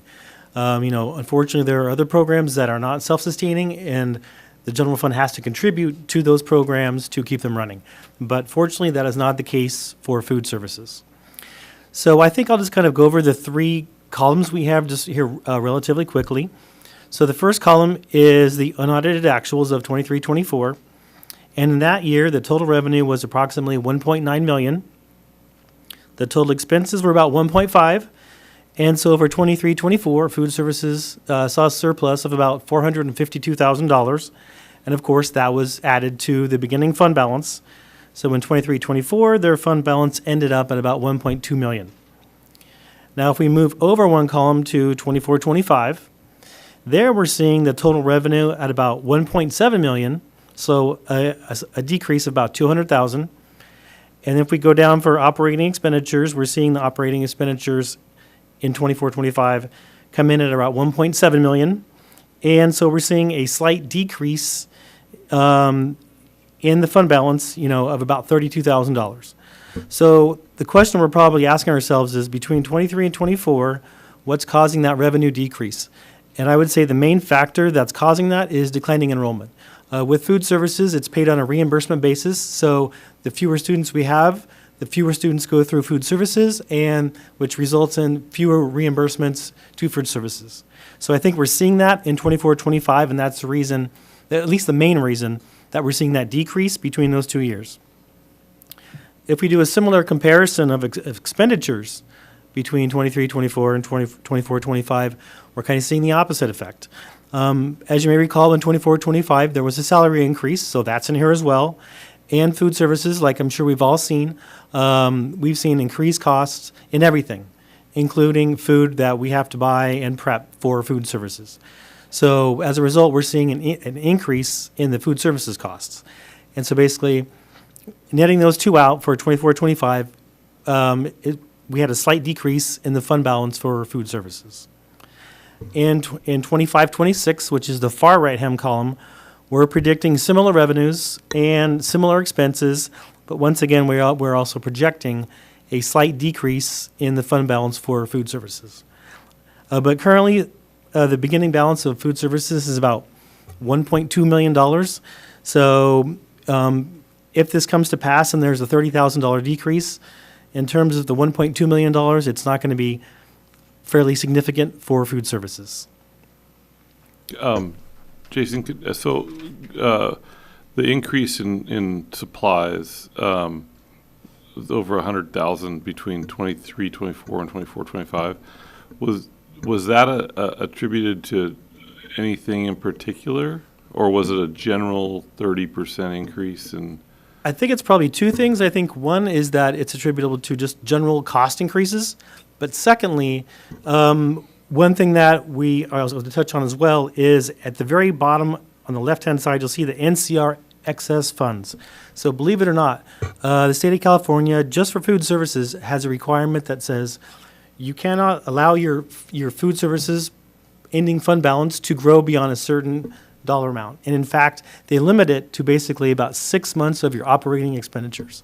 So what we're trying to do here is bring down our actual food services budget somewhat so that we're not bumping up against that excess funds requirement that CDE has everybody following in the state of California. So there's some minor equipment. There's also some, I think, some disposable utensils. Yes, biodegradable product. So when you're over 6 months of reserves, basically you have to make a plan with the CDE. And they say, okay, you have to spend X amount this year over what you are going to spend in order to decrease your excess funds. So they said, come up with a plan. These are the allotted expenses that you can use the extra money for. Increase the quality of food. Increase supplies, and there are like 6 different items that you can do. And so I said, oh, absolutely, I will increase the quality of food. I'm going to bring in salmon. I'm going to bring in local black cod and A, B, C, and D, the grains, and all this cool stuff that we're bringing in that other schools don't have. So we started spending. So supplies and food, you're going to see is purposely increased, and it probably will be for the next couple years because we have to spend down that excess revenue. If that Don't make it too good, because then you're gonna have to go back, right? Well, maybe in 30 some years, someone else will be taking the reins. I mean, I've heard great things about the food, so I'm just saying that kind of funnily, with humor. But Well, we don't want to have a shock to the system and go back to cruddy food once you spend all your reserves down. So the goal is, and my philosophy is, the better you make the food, the higher your participation and your student engagement is going to be in the program. So I want our numbers as they have been, and our participation rates have been increasing year over year. So I expect that to continue to happen so that we are not in that situation. I think it's a good problem to have. But at the same time, I need to spend money on more great ingredients. So I think we'll be sustainable for the next at least 30 years. Looking here. So Jason, is there, do we have the granularity to know that in that books and supplies number, can we figure out how much of that is food? Or is it pretty much all food, is that what we're saying? And some. All food, yeah. Yeah, I mean, I would say I guess. without having, the detail in front of me, by far the majority of that's food. 90%, Probably. It's somewhere there. Yeah, 90%. Yeah. Then, sorry, you mentioned participation rate. Do you track those numbers? How many? Yes.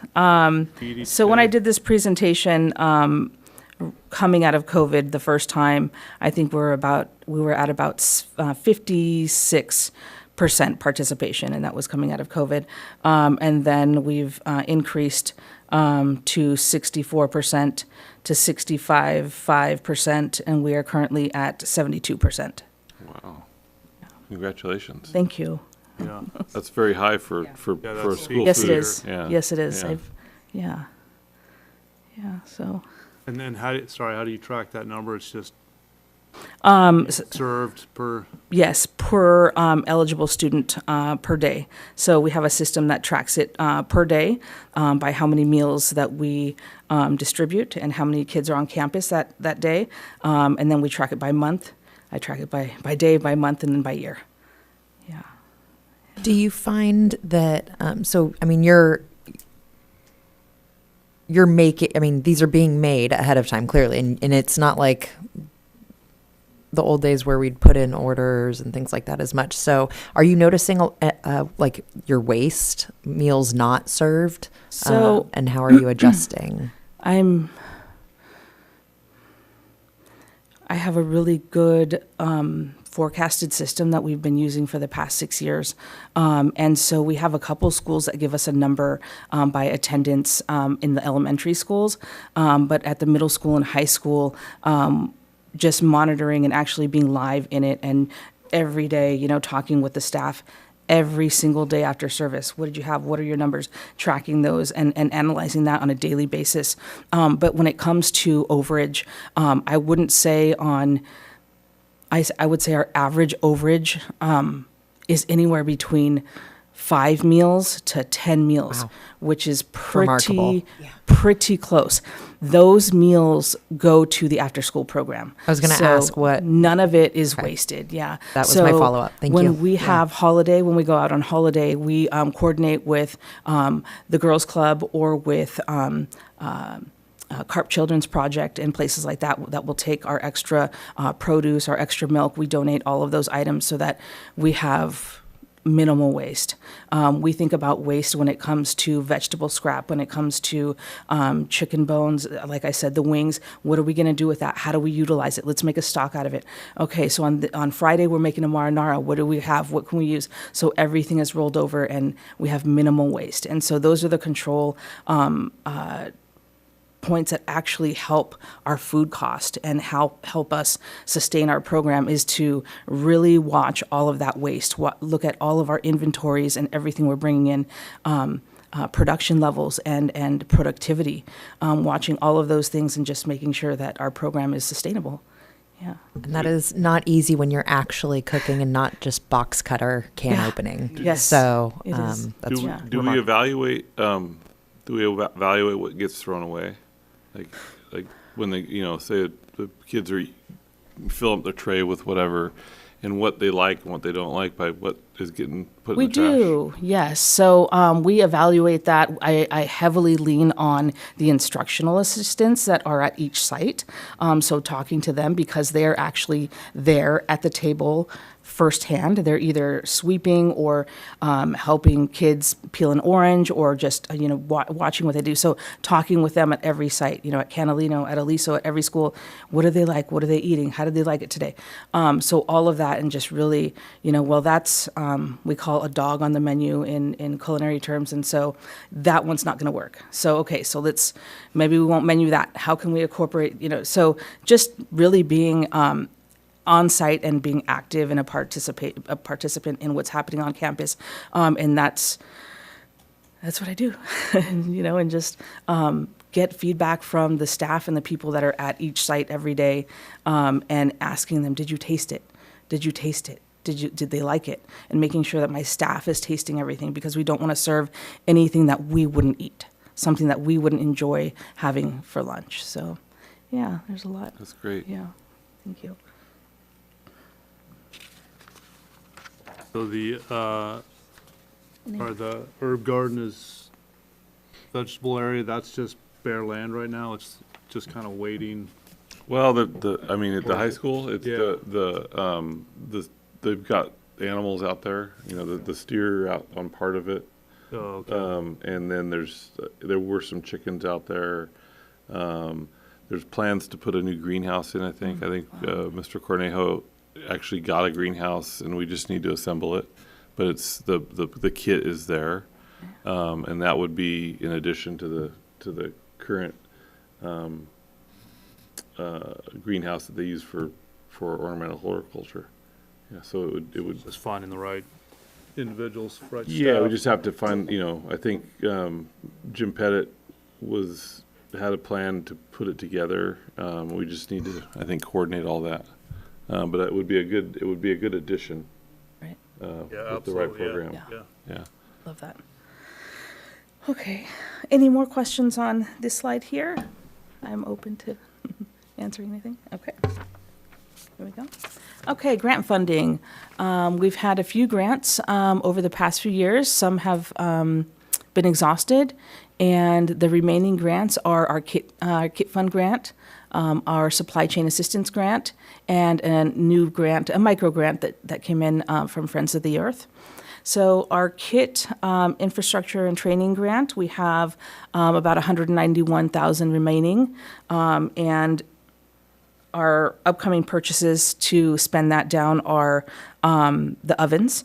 So we have the ovens at the high school, the double stack ovens there, and then when I do a walkthrough, which will be this month with Jim Pettit, we're going to walk through Canalino and CMS, and hopefully be able to plug and play those same ovens into that space. And then the training, the culinary staff training, if that's approved, that will also take the remaining of that grant.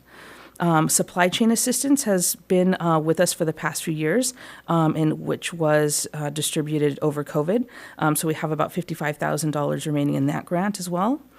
And that is a grant that we use for items that are, because of supply chain issues, we'd have to go to another vendor where the cost of the same product would be more expensive. So let's say this has happened a few times to where Giordano's is out of milk. So we cannot get milk. So we have to get it from a vendor that we don't normally use, and the price is sometimes double. Usually because every school in the area is calling them and they know that, yeah. So it's for that reason, and to bring in other items that might be more costly through other vendors.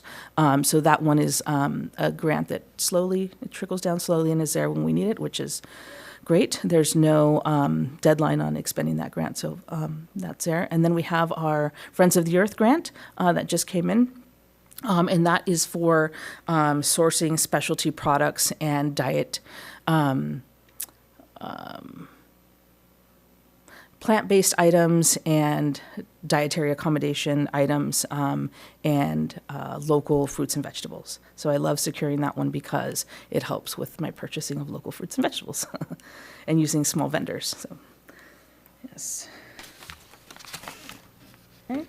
This is the photo from our last culinary training, which was in Napa, which was an amazing training and has helped us do all of the scratch cooking that we are currently doing. And we are excited to take part in another culinary training to enhance and advance that. These are some of the photos taken from training.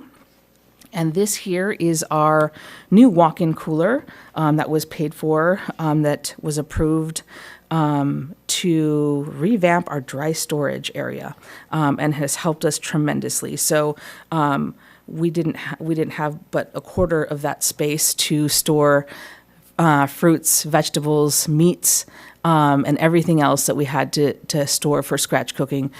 So now we have the new walk-in space, the dry storage, and then the other walk-in we use exclusively for seafood and meats. So we keep that separate. Yeah. And that is it. Do we have any questions? I love sharing with you, so ask away if you have anything that, if not, that's okay too. Yes. So I think I know the answer, but you said the USDA guidelines were updated. Did that include any changes to portion differentiation between a TK and a high schooler? At the moment, no. At the moment, but they are still making recommendations, and once those recommendations are finalized, then it goes to public comment, and then before it's written into final guidance. So we have time. And they have not changed anything yet, as of yet, that I've heard about protein. What they are recommending is at the higher level of 2 ounces. So at the current guidelines, it says 1 ounce for elementary and middle as a minimum daily requirement for lunch. Minimum, okay. For minimum. For high school, it's 2 ounces. Okay. So we are currently serving 2 to 3 ounces across the board for everyone. So we go from 3 to 4 ounces at the high school. So we surpass the minimum for the high school for every student. So it's a minimum. I was under the impression it was a maximum serving size. There are... Maybe it's different components have a maximum, or? Yes. Okay. So sugar and sodium and fat have maximums. We have minimums for vegetable, fruit, grain, and protein. Okay. So we have minimums, and then based on calorie count, we have maximums. In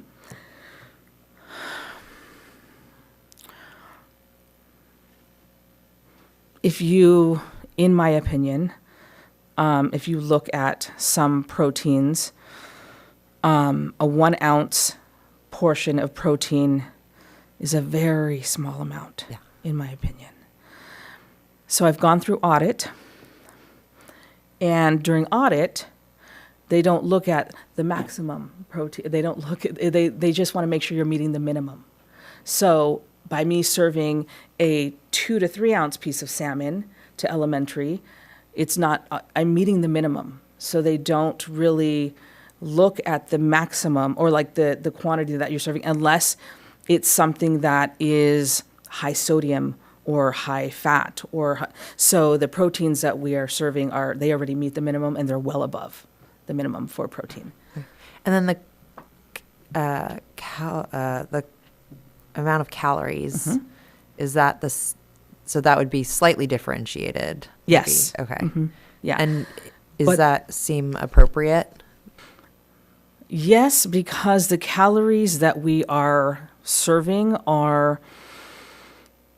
it's dense. They're low yes, yeah. It's not Yeah. The fat shifted from a yeah. carbohydrate base to a protein based. Okay. So the fat, what I look at is what's going to affect. I'm looking at sodium. I'm looking at fat, type of fat, cooking method, all of that stuff that goes in it. So if we're talking about something like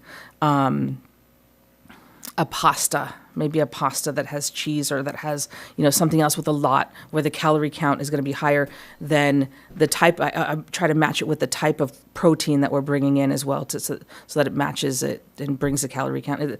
I also put it in our nutrition system so that it all can balance out for me as well. But yeah, it's a little bit of. And then thank you. And then one other follow-up, because you've said this in your presentation before, and I just want to clarify it for folks that may have missed it previously. But you were very clear just now. You said it again. Well, not just now, a little bit earlier. When it's pizza day, you make the dough. Yes. You make the sauce. You grate the cheese. You Yes. take the ingredients and you take it over to the place that has the mass-producing pizza oven.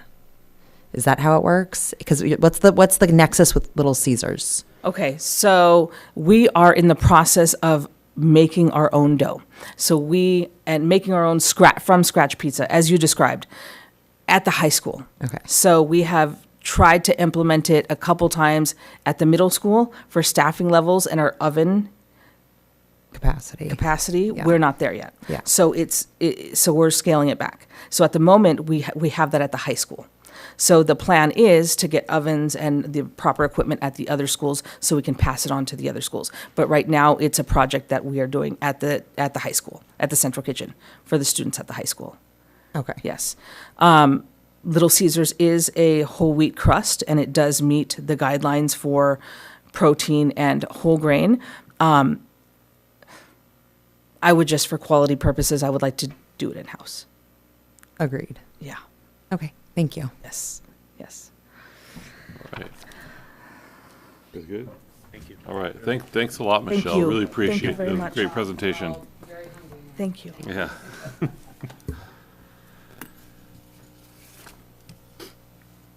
Okay, we'll move on to item F, board policies. Is there any public comment on item F, board policies?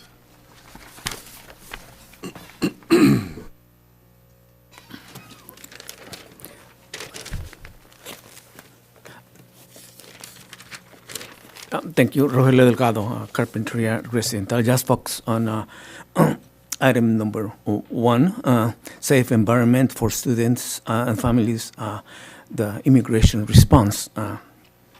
3 points. Number 1,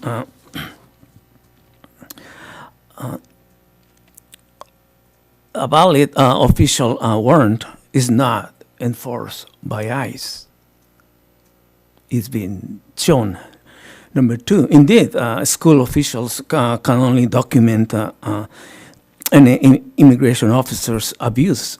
Police is not allowed to interfere a federal investigation action. School officials can refer families to legal aid for help. Number 3, ICE will never be trusted. They show no respect for students, families, senior citizens, women. That's why I'm always carrying my U.S. passport with me, just in case. Now, the federal government is to blame for all of these abuses. I know people who leave home at 5 a.m. for a year, and they clock in at 7. Because ICE agents, especially on Baylor Avenue, they show up at 6:20, 6:25. but they might show up earlier. So that's why they're leaving at 5 a.m. every single day.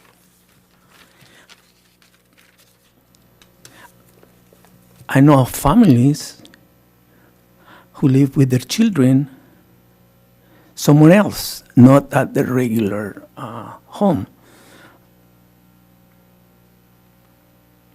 Concerned people have been purchasing groceries for them and delivered them wherever they are, up in the canyon, maybe. I know for a fact.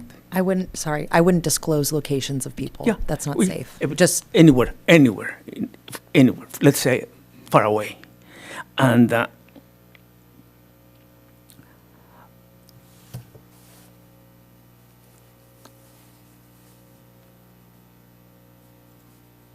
they don't care about students, families, no one. And families who have been here for 20 years or so. And that's why sometimes if they're apprehended, they take their children with them. School-age children, so. Thank you. Thank you. Any other public comment on board policies?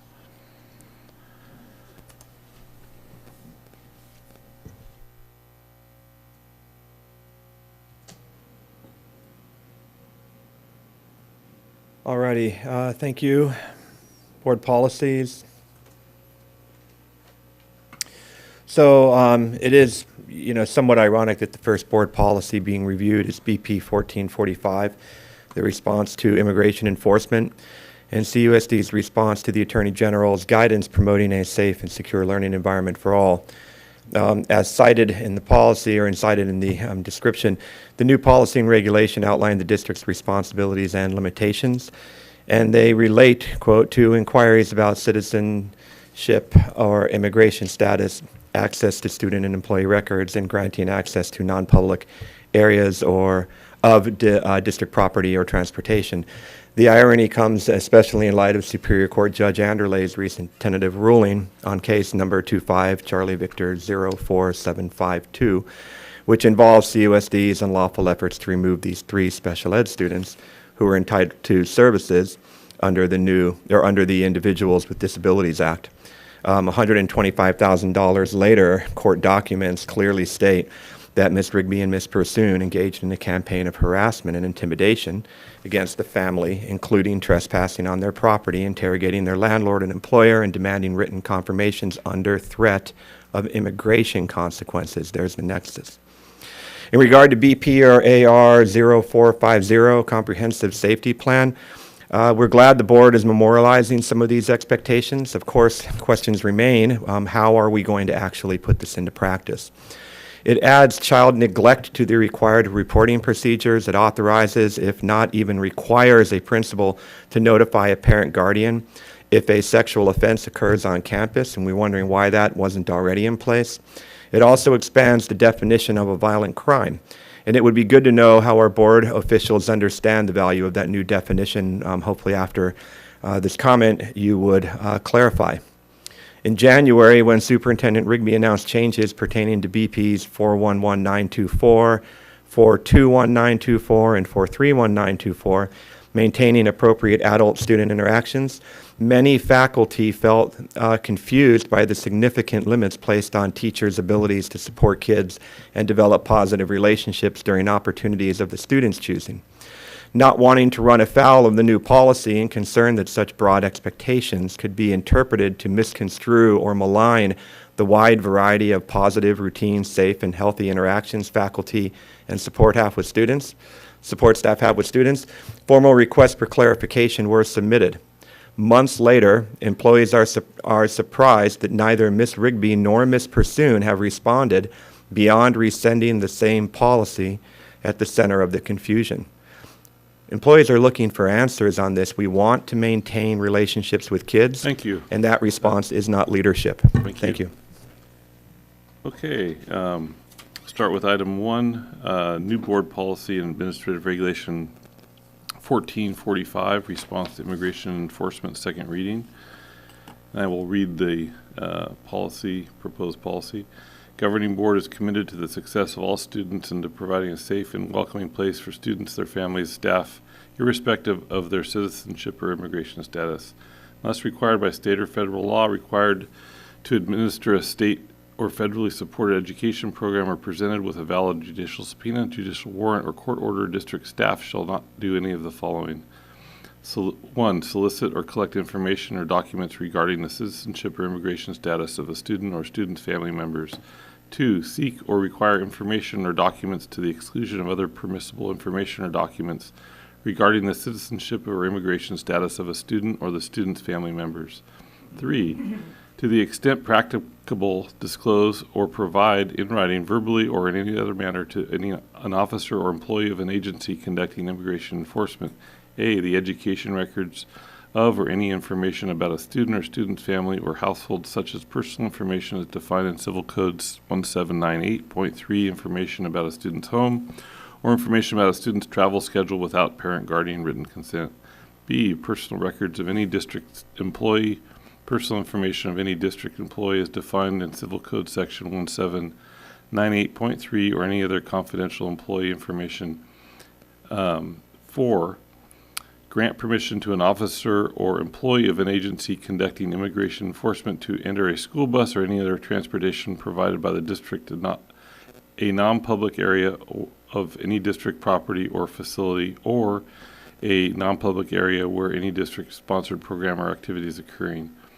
However, district staff shall not obstruct, interfere with, or otherwise impede an officer or employee of an agency conducting immigration enforcement who nonetheless enters district-provided transportation, non-public area of any district property or facility, or non-public area where any district-sponsored program or activity is occurring.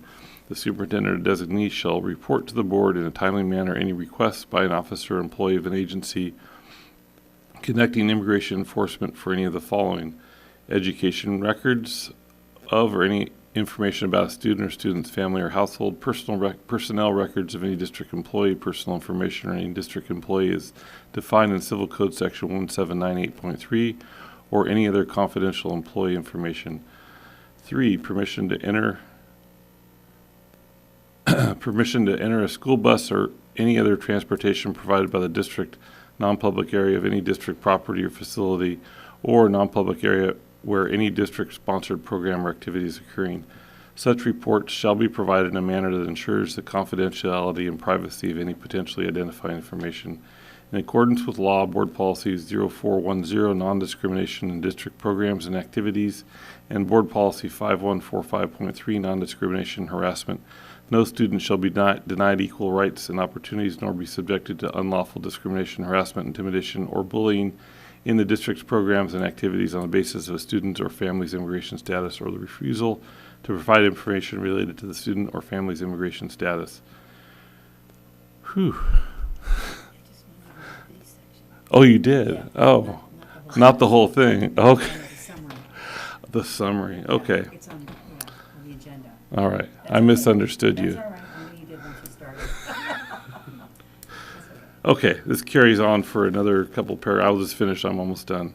The superintendent or designee shall develop procedure for and may provide training to staff on interactions with an officer or employee of any agency conducting immigration enforcement, including a request for any of the following, which I've just described: the personnel records, the education records, or the permission to enter a school bus or other transportation. Complaints alleging discrimination, harassment, intimidation, and bullying based on actual or perceived immigration status shall be filed in accordance with Board Policy AR 1312.1. Okay. Can I get a motion there? I'll move to approve. I'll second. BP and AR 1445. I'll second. Thank you. Any discussion? All in favor? Aye. Aye. All right. Apologize. Okay, we'll move on to item 2, Board Policy and AR 0450, Comprehensive Safety Plan, first reading. Can I get a motion? That's what she wants you to read the body about. I know, I need a motion first, don't I? No? Read it first. Oh. The board is asked to approve the first reading of the updated BP and AR 0450 Comprehensive Safety Plan. Regulation updated to reflect the new law SB 848 from 2025, which expands the list of persons who may cooperate in the review of the Comprehensive School Safety Plan to include the district's public entity risk pool, joint powers authority, or insurance provider. 2, adds child neglect to the reporting procedures required to be included in the safety plan. 3, requires when the safety plan is next reviewed and updated, or by no later than July 1st, 2026, that the safety plan includes procedures specifically designed to address the supervision and protection of children from child abuse or neglect or sex offenses. 4, adds a sex offense that has occurred on campus to acts that the principal is authorized to notify parents and guardians and employees of. And 5, expands the definition of violent crime. Additionally, regulation updated to reflect new law SB 98 from 2025 and new law AB 962 from 2025. The policy updated in conjunction with the accompanied administrative regulation. The board is asked to approve the first reading of the updated BP and AR 0450 Comprehensive Safety Plan. Regulation updated to reflect the new law SB 848, which expands the list of persons who may cooperate in the review of comprehensive. Is that a? It's a double. Okay. Yeah. All right. Okay. Can I get a motion? I will move to approve BPAR 0450 Comprehensive Safety Plan first reading. I'll second. All right. Any discussion? All in favor? Aye. Okay. Item 3, board policy and exhibit 4119.21, 4219.21, and 4319.21 professional standards first reading. Board is being asked to approve the first reading of the updated BP and exhibit E, 4119.21, 4219.21, and 4319.21 professional standards. Policy updated to add to the philosophical paragraph the governing board desire to provide a safe and positive school environment that promotes the learning, engagement, safety, and well-being of district students, and to expand upon the expectations for district employee conduct. Additionally, policy updated to reflect new law SB 848, which prohibits inappropriate conduct between district employees, adult volunteers, and contractors, and among and between adults employed, volunteering, or under contract with the district. In addition, policy updated to clarify that inappropriate employee conduct includes engaging in any conduct that endangers or threatens to endanger students, staff, or others, and 2, other conduct prohibited in Board Policy 4119.24, 4219.24, and 4319.24, maintaining appropriate adult-student interactions. Exhibit updated in conjunction with the accompanying board policy and to align with the most recent versions of the National Education Association's Code of Ethics for Educators. Can I get a motion?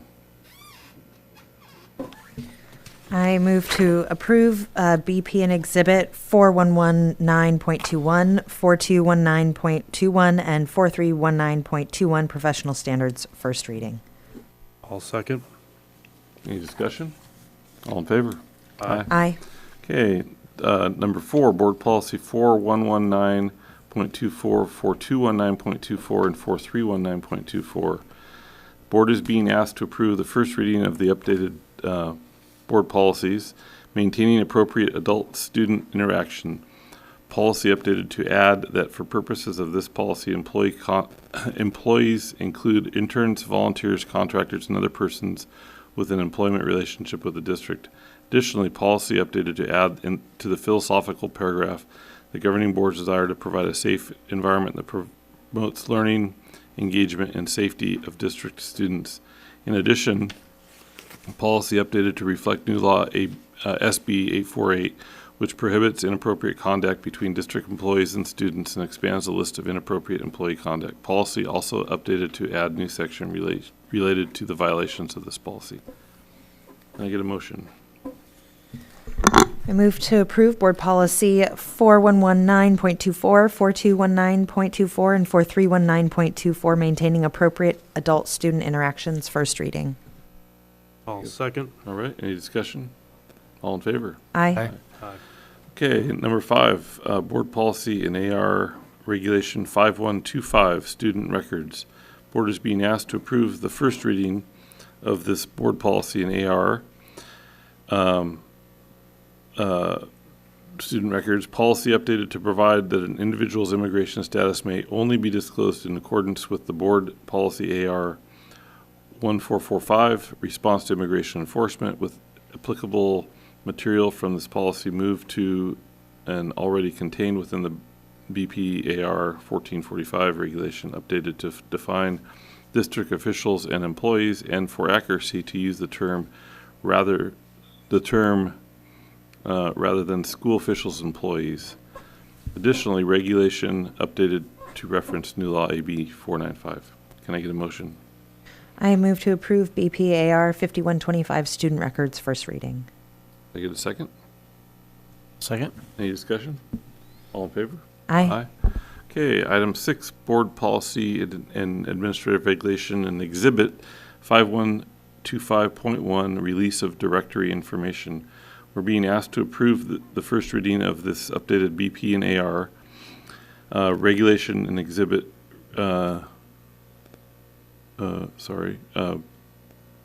Release of Directory Information Policy Regulation and Exhibit reviewed due to new law AB 495 and with language that is equivalent to the model policy language developed by the California Attorney General in promoting a safe and secure learning environment for all, guidance and model policies to assist California's K-12 schools in response to requests for access and information for immigration enforcement purposes. Additionally, regulation updated to reflect new law AB 677, which provides an exception to the consent requirement for release of directory information for a student experiencing homelessness by the authorizing disclosure to facilitate an eye examination by a non-private eye examination. Provider. Yeah, I'm essentially- confused. Okay, an eye examination. Oh, okay, I got you. Authorizing disclosure to facilitate an eye examination by a nonprofit eye examination provider or a free oral health assessment hosted by a school unless consent is not given to the physical examination. Okay, can I get a motion? Threw me for a loop there. I move to approve BPAR and Exhibit 5125.1, Release of Directory Information, first reading. Can I get a second? Yep, I'll second that. Okay, so we're basically being asked, this is specific to groups that provide eye exams and oral Dental health. dental health For a exams. student experiencing homelessness. Yeah. We can say Yeah, where we can provide, locate them where we to can provide it for them. Okay, all right. But also, there's something that gets sent home Yes. to provide consent Yeah, I as well. must have read it really quickly before. Okay, I have a motion and a second. All in favor? Aye. Aye. Okay, move on to business operations facilities. Do we have any public comment on business operations and facilities?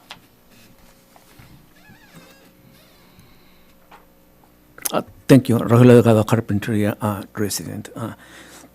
Last year, Attorney Andrea represented 4 special education students. Now, I read on the warrants that another special I read another special education legal fee from another law firm.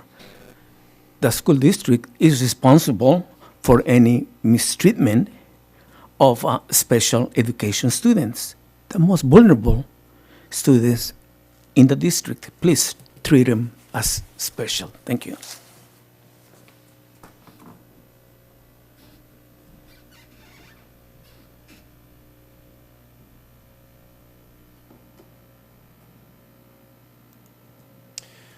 Okay, thank you. My apologies, I misplaced the page. Okay, so this evening's warrants confirmed that CUSD spent another $86,000 on legal fees after spending approximately $600,000 last month. In just the last 2 months, the USD has spent $80,000 more than the entire amount, $600,000, the district budgeted for the 25-26 school year. And remember, this evening's warrant does not contain CUSD's obligation to pay another $125,000 settlement associated with Superior Court Judge Anderley's tentative ruling of February 25th. Moving on to the 25-26 second interim budget. Page 6, expenditure adjustments shifting operational needs.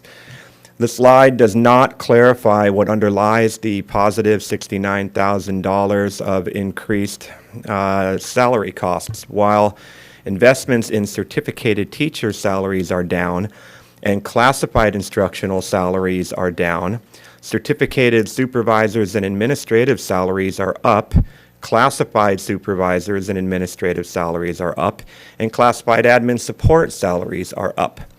This is confirmed on page 5 of the accompanying SACS attachment.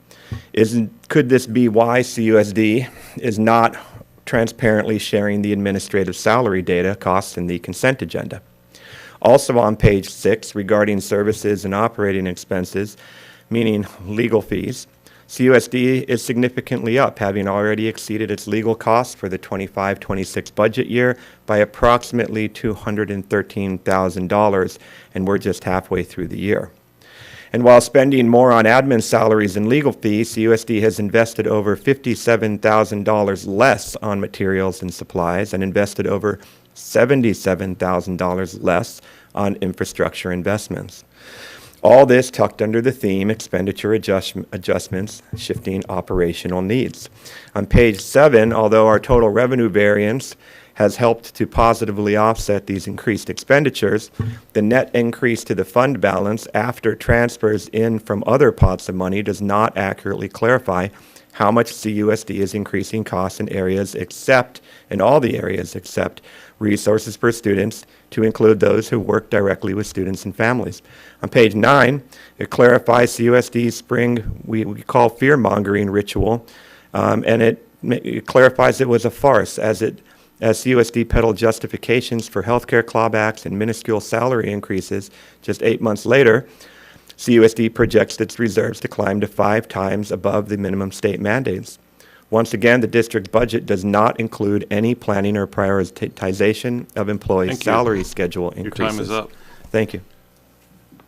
Okay, we're being asked to approve warrants. We're being asked to approve the warrants for the period of February 6th through March 5th in the amount of $1,411,234.74. Warrants are issued once a week on Thursdays.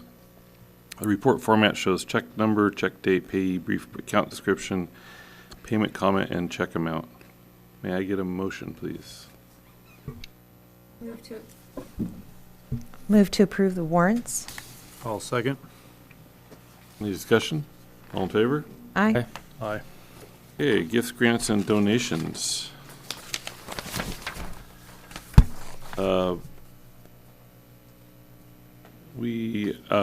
Item A is a donation from the High School Boosters Club to the high school, to different high school club accounts. $16,000 to the Spring General Athletic Fund, $8,000 to the CH Tickets for Games, $2,000 to the Track Club, and $1,416.72 to softball equipment, for a total of $27,416.72. Can I get a motion?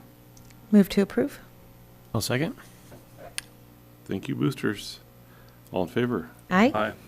All right, item B is a donation from Above and Beyond, who we heard from last board meeting, to Carpinteria High School science teacher Mandy DeWitt in the amount of $2,000. Can I get a motion to approve? Move to approve the donation from Above and Beyond to Ms. DeWitt. Second. All in favor? Aye. Aye. Okay, item C, a donation from Allison Hanson and Brandon Jones to Carpinteria School District Music Program at the Carpinteria Middle School. Ms. Hanson and Mr. Jones are donating a half-size violin valued at $400 to the CMS Music Program. Can I get a motion? Move to approve the donation of the half-size violin. I'll second. All in favor? Aye. Aye. Thank you very much. Donation from Gordon Philanthropies to the CUSD, to Catalina Elementary, in the amount of $5,000 to be used at the discretion of the school's principal to support initiatives that best serve students in the school community. Make a motion. Move to approve the donation from Gordon Philanthropies to Canalino through CUSD. I'll second. All right. Thank you very much, Gordon One- Philanthropies. Call the question. Huh? All in favor? All, yeah. All in I thought you were favor? moving. Aye. Aye. Sorry, I started going faster than you. Item 3, approval of Ramsey Asphalt construction for the high school parking lot repair. The board received, I'll read. The board is asked to approve Ramsey Asphalt to perform high school parking lot repairs at 2 locations in the parking lot where tree roots have caused the asphalt to become raised, which is creating a safety issue. The asphalt needs to be cut, tree roots removed, and new asphalt poured. The district received 5 vendors for this work, or contacted 5 vendors for the work, but only 2 contractors responded with complete proposals. The third did not include the tree root removal. So we had a proposal from Ramsey and a proposal from GPM. And Ramsey was the low bid by about $4,000 at $22,054.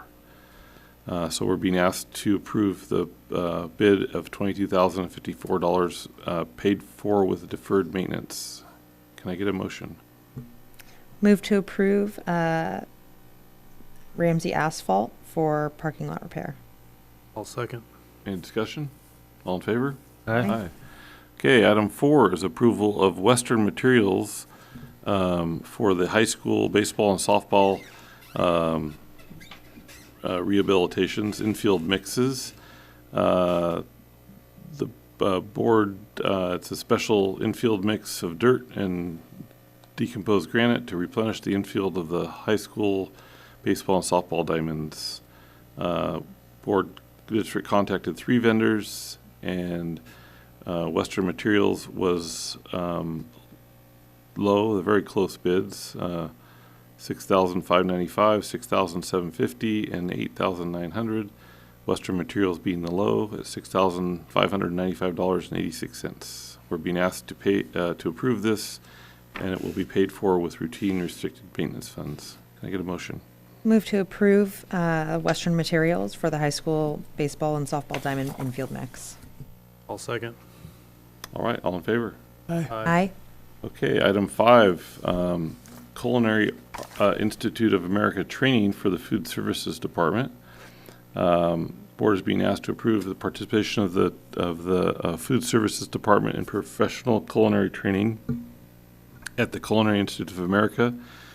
The training will support the implementation of scratch cooking that we just heard about in a scalable and sustainable manner across the district. Participation will strengthen staff capacity to prepare fresh, minimally processed, and locally sourced meals using healthier cooking techniques aligned with updated dietary guidelines. Research and best practices demonstrate that investing in culinary training improves both meal quality and operational efficiency.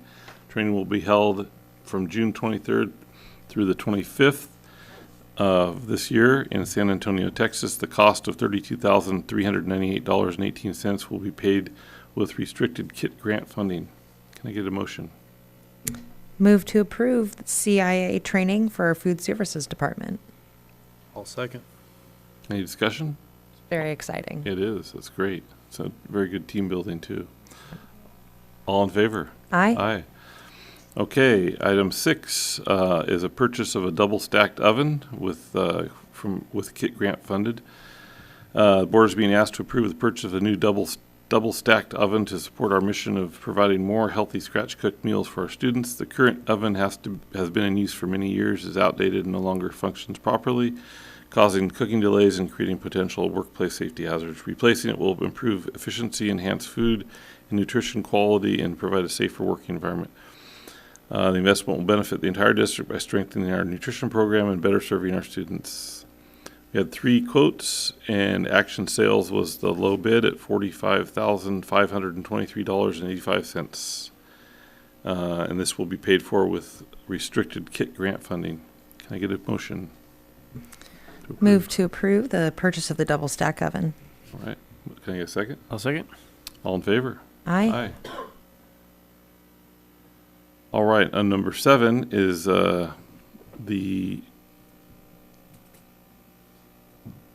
this a presentation? No. No, okay.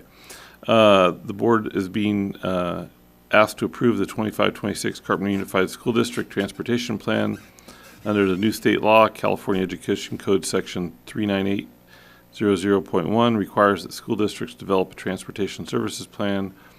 Transportation plan is an outline of the CUSD transportation services. The plan outlines the district transportation baseline of services, and the board must adopt the plan by April 1st of each year. The cost of transportation and reimbursement of $224,017 is tied to the plan. May I get a motion? I'll move to approve transportation plan. Second. Can I get any discussion? All in favor? Aye. Okay, number 8 is an agreement between CUSD and Griffith and Thornburg, LLP. We're being asked to approve the agreement for legal services. Term of the agreement is from March 1st, 2026 to March 1st, 2027. Attorneys shall be compensated based upon the hourly rates established in Exhibit A. May I get a motion to approve? Move to approve the agreement between CUSD and Griffith and Thornburg. Can I get a second? I'll second. All in favor? Aye. Aye. Okay. And we'll move on now to item 9, the second interim budget report. And Jason.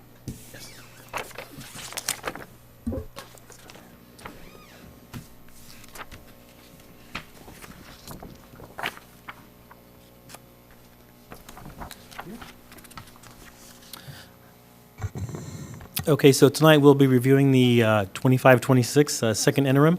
By way of some context, you may recall that back in December, the board saw the first interim, and the first interim picked up actual revenue and expenses from July 1st through October 31st. Second interim, which we have tonight, is a little bit different because it picks up actual revenue and expenses from July 1st through January 31st. So in a sense, we're kind of measuring two different time periods of the budget. So if I just flip to the second page here, this is just the annual reporting cycle. And you can see on this timeline where it starts in basically July 1st, which is the time when all public school districts have to have their budget adopted. And then around September 15th, we have the unaudited actuals. And then by December 15th, all public school districts have to have their first interim done. And we're at that red dot right there. So with regards to the second interim, all public school districts have to take their second interim to their board, and it has to be board approved and submitted to their respective county office by March 15th. That's why you're seeing that date there. On slide 3, you'll see 3 different certifications. The first one on the far left is positive, and that's the one that all public school districts want to have. Basically, a positive certification means that the district can meet its financial obligations in the current year and the 2 subsequent years. So, for example, what that means is we'll be able to basically pay our bills in 25-26 and also out in 26-27 and 27-28. At the bottom of that slide, you'll see the 3% reserve mandate that school districts our size are required to have. So we are required to have an at least 3% reserve. And for us, at second interim, that equates to about $1.4 million.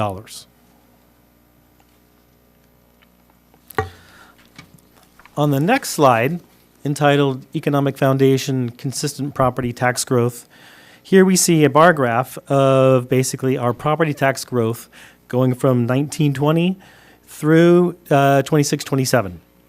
And currently, you'll notice that we are in that green bar there, identified by 25-26. And as of second interim, we are still projecting to receive an additional approximately $1.5 million more this year than we did last year. You'll notice in the little box on that slide that we are still using the property tax projections that we received at P1 because we have not received any updated property tax projections as of yet. I called the county office with regards to that to figure out when we will receive our actual P2. And basically I was told we'll probably receive them mid-April. So in mid-April, we'll have updated projections regarding what our property taxes will look like for 25-26. But for purposes of second interim, we're still using the numbers that we were basically given earlier in the year by the county office. Did they give that to you in writing? For the actual P1, P2, and P3 certifications, yes. They do send over a sheet that indicates how much revenue we are projected to get for the current year.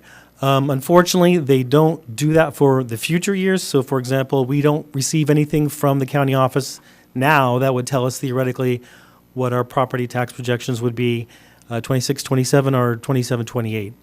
So what we do is we have to basically use the best information we're given to project out those future years.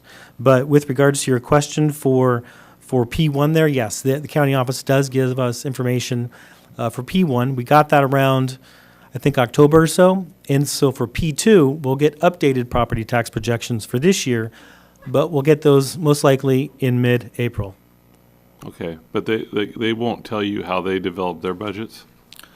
No, at least I've never asked them that question, but. Might be a good question to ask. Okay. On the next slide, entitled, let me flip over here, Revenue Adjustments. So what we're looking at here is what's changed for the entire general fund since first interim, which the board saw in December, between now and second interim.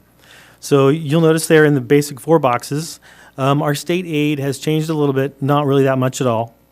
We've budgeted a little bit more in federal revenue, about $11,000. Other state revenue has increased about $92,000. That's mainly attributable to the home to school transportation, which the board just approved a couple items ago. And the last item is local revenue. And the majority of that is due to donations. So when we add up those 4 differences, we'll notice in the top right there that the total revenue variance from first interim to second interim is about $141,000.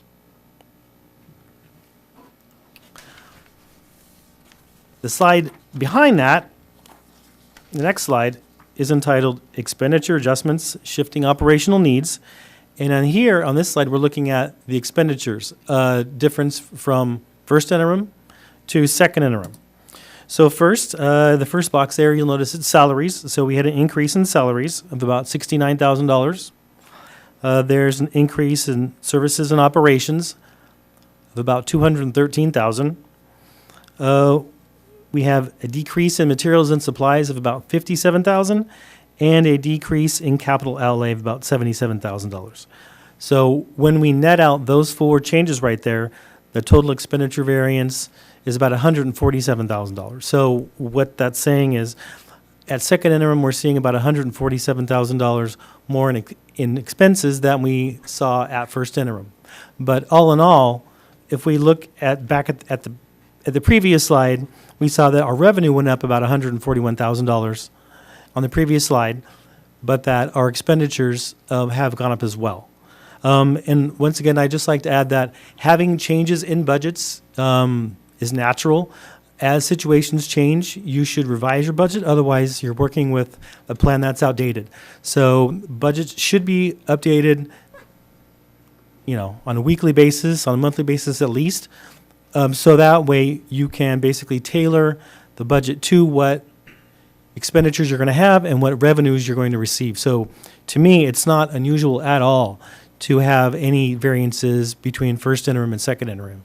To me, it would be unusual if we did not have any changes. So I view this as just normal. It's part of just budgeting. Once you have different situations, you have to adjust the budget as appropriate. On the next slide here, at the top it's entitled The Bottom Line. the general fund balance equation. So in this slide here, we're looking at the entire general fund. So for the total revenues, we're projecting about $43.7 million. Then we have total expenses right below that at about $47.3 million. And then we have a transfer in of the $4.2 million, which you may recall was done pursuant to that board resolution there. That's basically to pay for the AB 218 claims. So when we net those three numbers out, what we're seeing is a net increase to the general fund balance of about $552,000. And at the far right-hand side of that slide, you'll notice another little box entitled Final Tally. So what we're looking at is for the entire general fund at 7/1/25, the beginning balance was about $4.9 million. Now we're projecting that net increase of about 552, so we're adding those two together, and we're projecting that at 6/30/26, our ending fund balance for the entire general fund will be about $5.5 million. Question? Yes. Or just clarification. Okay, so the bond, the $4.2 million for the bond. For the bond or the? Sorry, oh, that was property. Baylord property. Okay, so that's not the bond, that's the Baylord. Yeah, Okay, sorry. it's okay. In the final tally there, Yes. the parentheticals are not negative, right? Oh, yes. Thank you very much. I missed that. That seems Correct. that seems very confusing. Yes. Yes, my apologies that I forgot to remove those. Correct. Yeah, so it should be 4 point. Those are positive Yes, numbers. thank you very much, Yes. Mr. Schaefer. Yes, those are positives. Thank you. I missed those. Thank you. My apologies.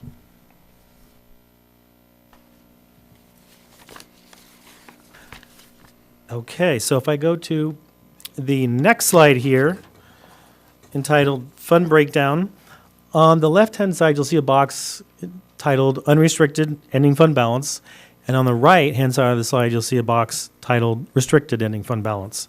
And in between the two, you'll see that red arrow. And in the red arrow, you'll see that it says requires a $7.1 million contribution from unrestricted funds to cover restricted program costs. So what that basically means is that, as the board is aware, there are certain programs that are on the restricted side that do not receive any funding, or their funding is not sufficient to cover their expenses. And as we know, the biggest one that we have is special education. So what has to happen so that we can continue operating is that about $7.1 billion is moved from the unrestricted side of the general fund over to the restricted side to cover all of those expenses that need to be covered. So after that's done, we are projecting at June 30th, the end of this year, that the unrestricted ending fund balance will be about $3.5 million. And for the restricted side, we're projecting that the restricted balance will be about 1.9. So where that leaves us, you'll see, and you'll notice at the bottom of the slide, where that leaves us is that at the end of the year, we're projecting a reserve percentage of about 7.56%. And in that is $1.4 million is our 3% mandated reserve, and the additional 2.1 is just unappropriated. So basically, in that box there, if you take the $1.4 million and you add the 2.1, that equates to the $3.5 million that we're seeing on the left-hand side entitled Unrestricted Ending Fund Balance. So in that $3.5 million, our $1.4 million reserve is sitting in that number.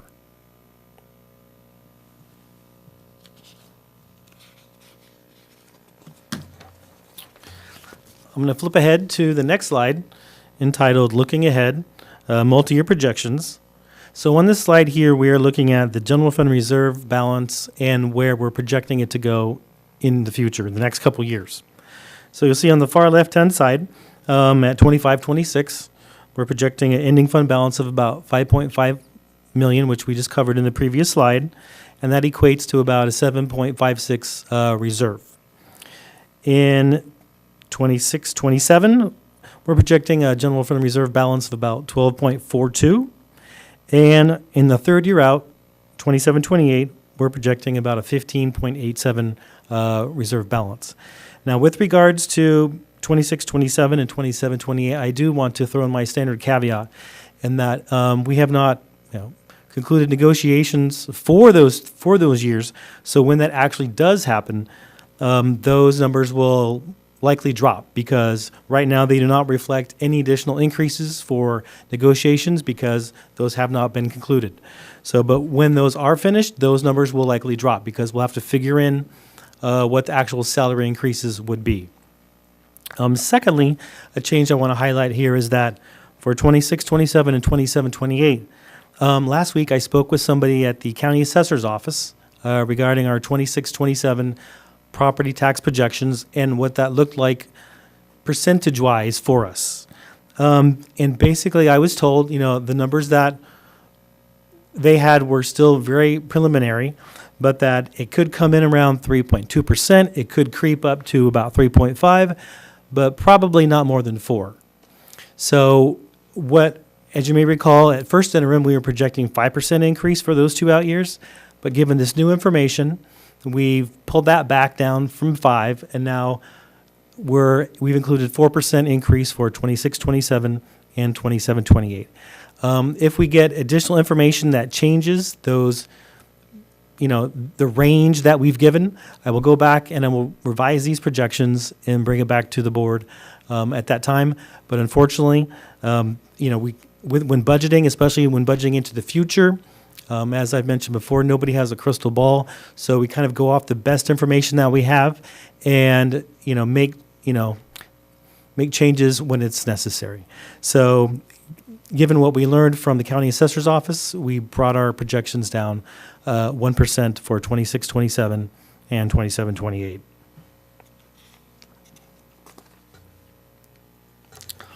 And the very last slide, entitled Conclusion and Certification, on the left-hand side there, you'll just see some of the highlights of the things that I just went over in the various slides. But also on the right-hand side of the slide there, you notice that we are bringing to the board a positive certification.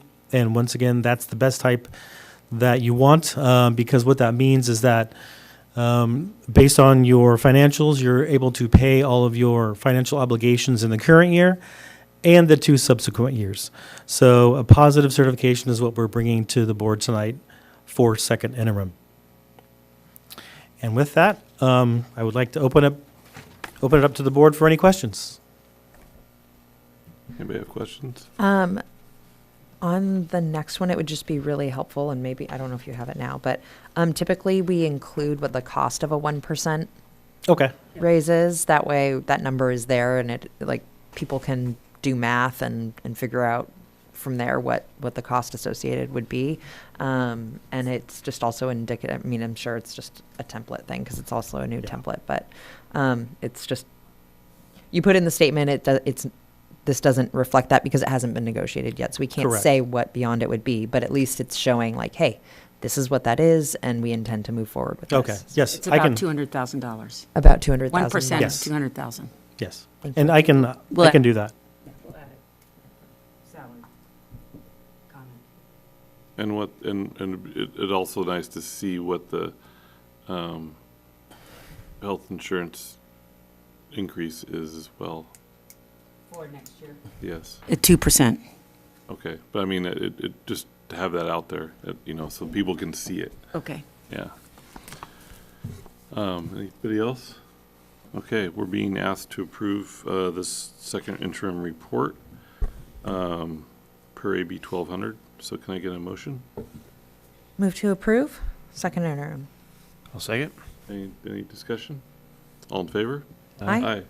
Okay, number 10 is resolution 26948, authorizing the borrowing of funds for the fiscal 26-27 and the issuance of a TRAN, the Tax and Revenue Anticipation Note, in the California Cash Reserve Program.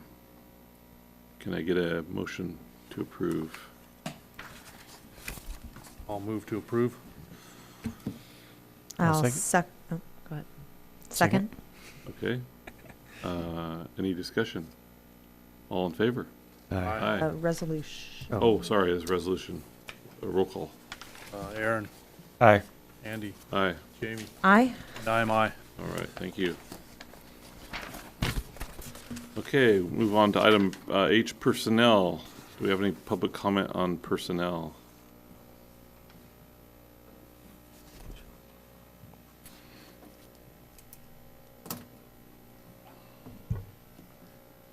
Okay, in items H4, the union, in item H4, the union sunshines the required certificated contract opener ahead of schedule. We appreciate that CUSD in H5 and H6 also sunshine classified and certificated openers. Given that the contract is entirely open, we encourage patience and respect as we enter into what could be a longer negotiating process. On January 17th, in keeping with CUSD's culture of violation, the district again violated the Brown Act when it attempted to sneak through Superintendent Rigby's contract extension and pay raise. At the February board meeting, union leadership blew the whistle on this violation, and we exposed the district's misbehavior, assuring CUSD it could either make this decision in a way that allows for public oversight or prepare to defend itself in court. Fortunately, this evening, the district officials undo H2, their Brown Act violation, and they redo H3. They redo it with H3, their original contract extension and pay raise. Unfortunately, I mean, you did double down on the original, what we believe is a poor decision, quite candidly, that you're rehiring Ms. Rigby. But the district and its officials have the privilege to make poor decisions, but they must be legal decisions. And unfortunately, in the process of H3, CUSD once again violates the Brown Act in the process, or at the very best, dances very closely on the line of legality when it refuses to publish any details of the school board's arrangement with Ms. Rigby. Instead of attaching Superintendent Rigby's new contract and details about her pay raise, the district chose to include a disclaimer, quote, "Copy of contract available upon request." Adding to this smoke and mirrors, CUSD has been contacted by several community members interested in exercising their right to monitor the governance of the district. And these individuals requested the superintendent's contract, as the board agenda assured, interested parties could copy of contract available upon request. Is anyone surprised that at the start of this evening's meeting, CUSD has neither acknowledged these requests nor provided the superintendent's new contract in the terms of her pay raise? We were not. So we make that same request publicly so that CUSD cannot allege at any time it never received the request. Here it is, publicly. We want it. The personal report itself contains 3 new assignments. Union leadership welcomes our newest cafeteria team leader, our newest custodian, and the reassigned groundskeeper. Ms. Lopez will be retiring, and we wish her a fruitful post-professional life. And lastly, we are disappointed to learn that CUSD has lost another young, talented high school teacher, Maddie Maples, who is leaving the district. Union leadership hopes she is comfortable candidly sharing and clarifying upon the motivations for her departure. Thank you. And her Comments experience are done. working in the district. Thank you. Okay, we will move on to item 2, cure and correct. And we're being asked to rescind the action taken on January 13th. In closed session, item number 3, superintendent contract renewal. And can I get a motion to rescind? I move to rescind the action taken on January 13th, 2026. I'll second that. Okay, and I think this was just a mistake on our part. Apologize for any confusion. All in favor of the recession? Aye. Aye. Aye. Okay, so now we will move on to the approval of the superintendent's contract extension. Board is being asked to renew the contract with a 3% salary increase effective July 1st, 2026 through July 1st, 2029. The annual salary shall be $224,536.00 beginning in July per year beginning July 1st, 2026. The superintendent shall be provided with all health and insurance benefits which are provided to district certificated personnel. May I get a motion? I move to approve the contract extension. Can I get a second? I'll second. Okay, I would just like to say that I'm wholeheartedly in support of this. I think you're doing a great job, Diana, and I think you're the right person to lead our district at this time. So, yeah. Any other discussion? All in favor? Aye. Aye. Okay, we will move on to item 4, the initial proposal from the Carpinteria Association of Unified School Employees, CFT 2216, for negotiations to the collective bargaining agreement with the Carpinteria Unified School District, certificated and classified for the 26-27 school year. Can I get a motion to approve the initial proposal? It's just a review. Oh, it's just a review. Just a review. Oh, Yeah, 'cause okay. the public hearing will be next month. Oh, public, okay, all right. Okay, all right.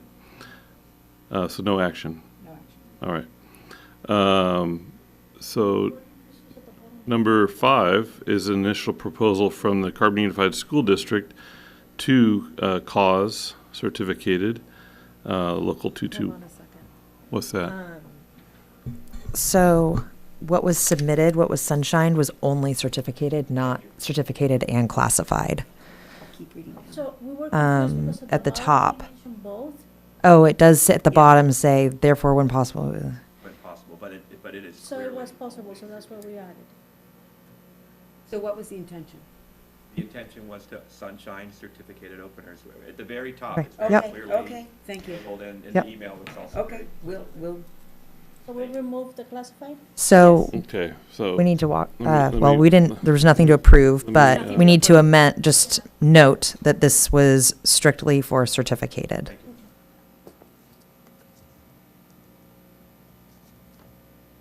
Okay. All right, it's just, item 4 is strictly certificated, no classified included. So 5 is initial proposal for the CUSD to cause for the 26-27 school year, it's cause certificated. And then item 6 is an initial proposal from the school district to cause classified for next year, or for the 26-27 school year. So no action. So now we will move on to item 7, personnel. The board is being asked to approve the following personnel items: 3 assignments, 1 retirement, 2 resignations, and 1 coaching extension for 4 personnel. Can I get a motion to approve the personnel summary as presented? Move to approve the personnel summary. I'll second. Any discussion? All in favor? Aye. Okay, future agenda items. Any future agenda items that have not been presented previously? I'd like to hear. A quick point of order on the openers. Sure. Thank you. It isn't that the union is not going to open classified. We just haven't opened them yet. They're not due for another month, maybe even 2, but just wanted to make sure you knew they're coming, but they haven't come yet. And furthermore, on future agenda items, we are not required to not repeat ourselves. If the board has not put a request onto a future agenda, we are entitled to bring those back to the table again to encourage you all to consider them again. But no point arguing that at the moment. I just wanted to make sure the understanding of that is accurate. Okay, so future agenda items, may you tell me when the 3 minutes begins? We're speaking. No, I was still on point of order, and he granted me that. Just let him talk. Thank you. So elected union leadership asked that the district agendize item H3, their action to redo the original contract extension and pay raise for Ms. Rigby. We request this action since, unfortunately, CUSD either violated the Brown Act, which is something we're going to look into, or danced so very closely on the legal line when it did not publish any details of the school board's arrangement with Ms. Rigby.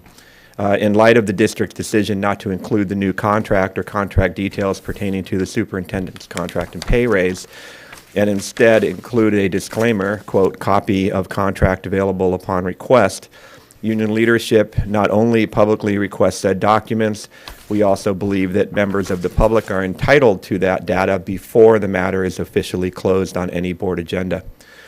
We suspect, of course, that if CUSD's officials were more proud of their decision, the decision in commensurate paperwork would have been run high up the flagpole like it is done with many other of the positive aspects of what's going on in the district. We also ask that you bring back a more effective and insightful report on matters at CMS. After Ms. Pursoon played the shame and blame game in public, all 4 board members engaged in one of the most constructive and inquisitive conversations those present and those beyond have witnessed at one of these board meetings in a very long time. Your willingness to take part in that conversation is greatly appreciated. With all respect, while listening to board members genuinely attempt to gain a better understanding of the matters at the middle school, a few community members observed and were struck by one opportunity that none of you had mentioned or encouraged. And that opportunity is, why not directly engage CMS teachers and their elected school site union leaders in a conversation to thoroughly explore this matter? Perhaps such a collaborative conversation on the topic of encouraging increased CMS student achievement and success may help us explore resolutions and recommendations which could then be brought back to a future board meeting for final review. Could such a collaboration provide Ms. Pursoon, Ms. Rigby, Ms. Haynes, and the faculty they are charged to lead the direction and confidence needed to pursue more effective resolutions and methods that would actually bring down those D's and F's and better support our teaching and learning objectives? And when we say better support teaching and learning objectives, we're really referring to better supporting student success and the success of their families and those who work with these kids. So please consider that. Thank you. Okay. Anything for the calendar, Monica?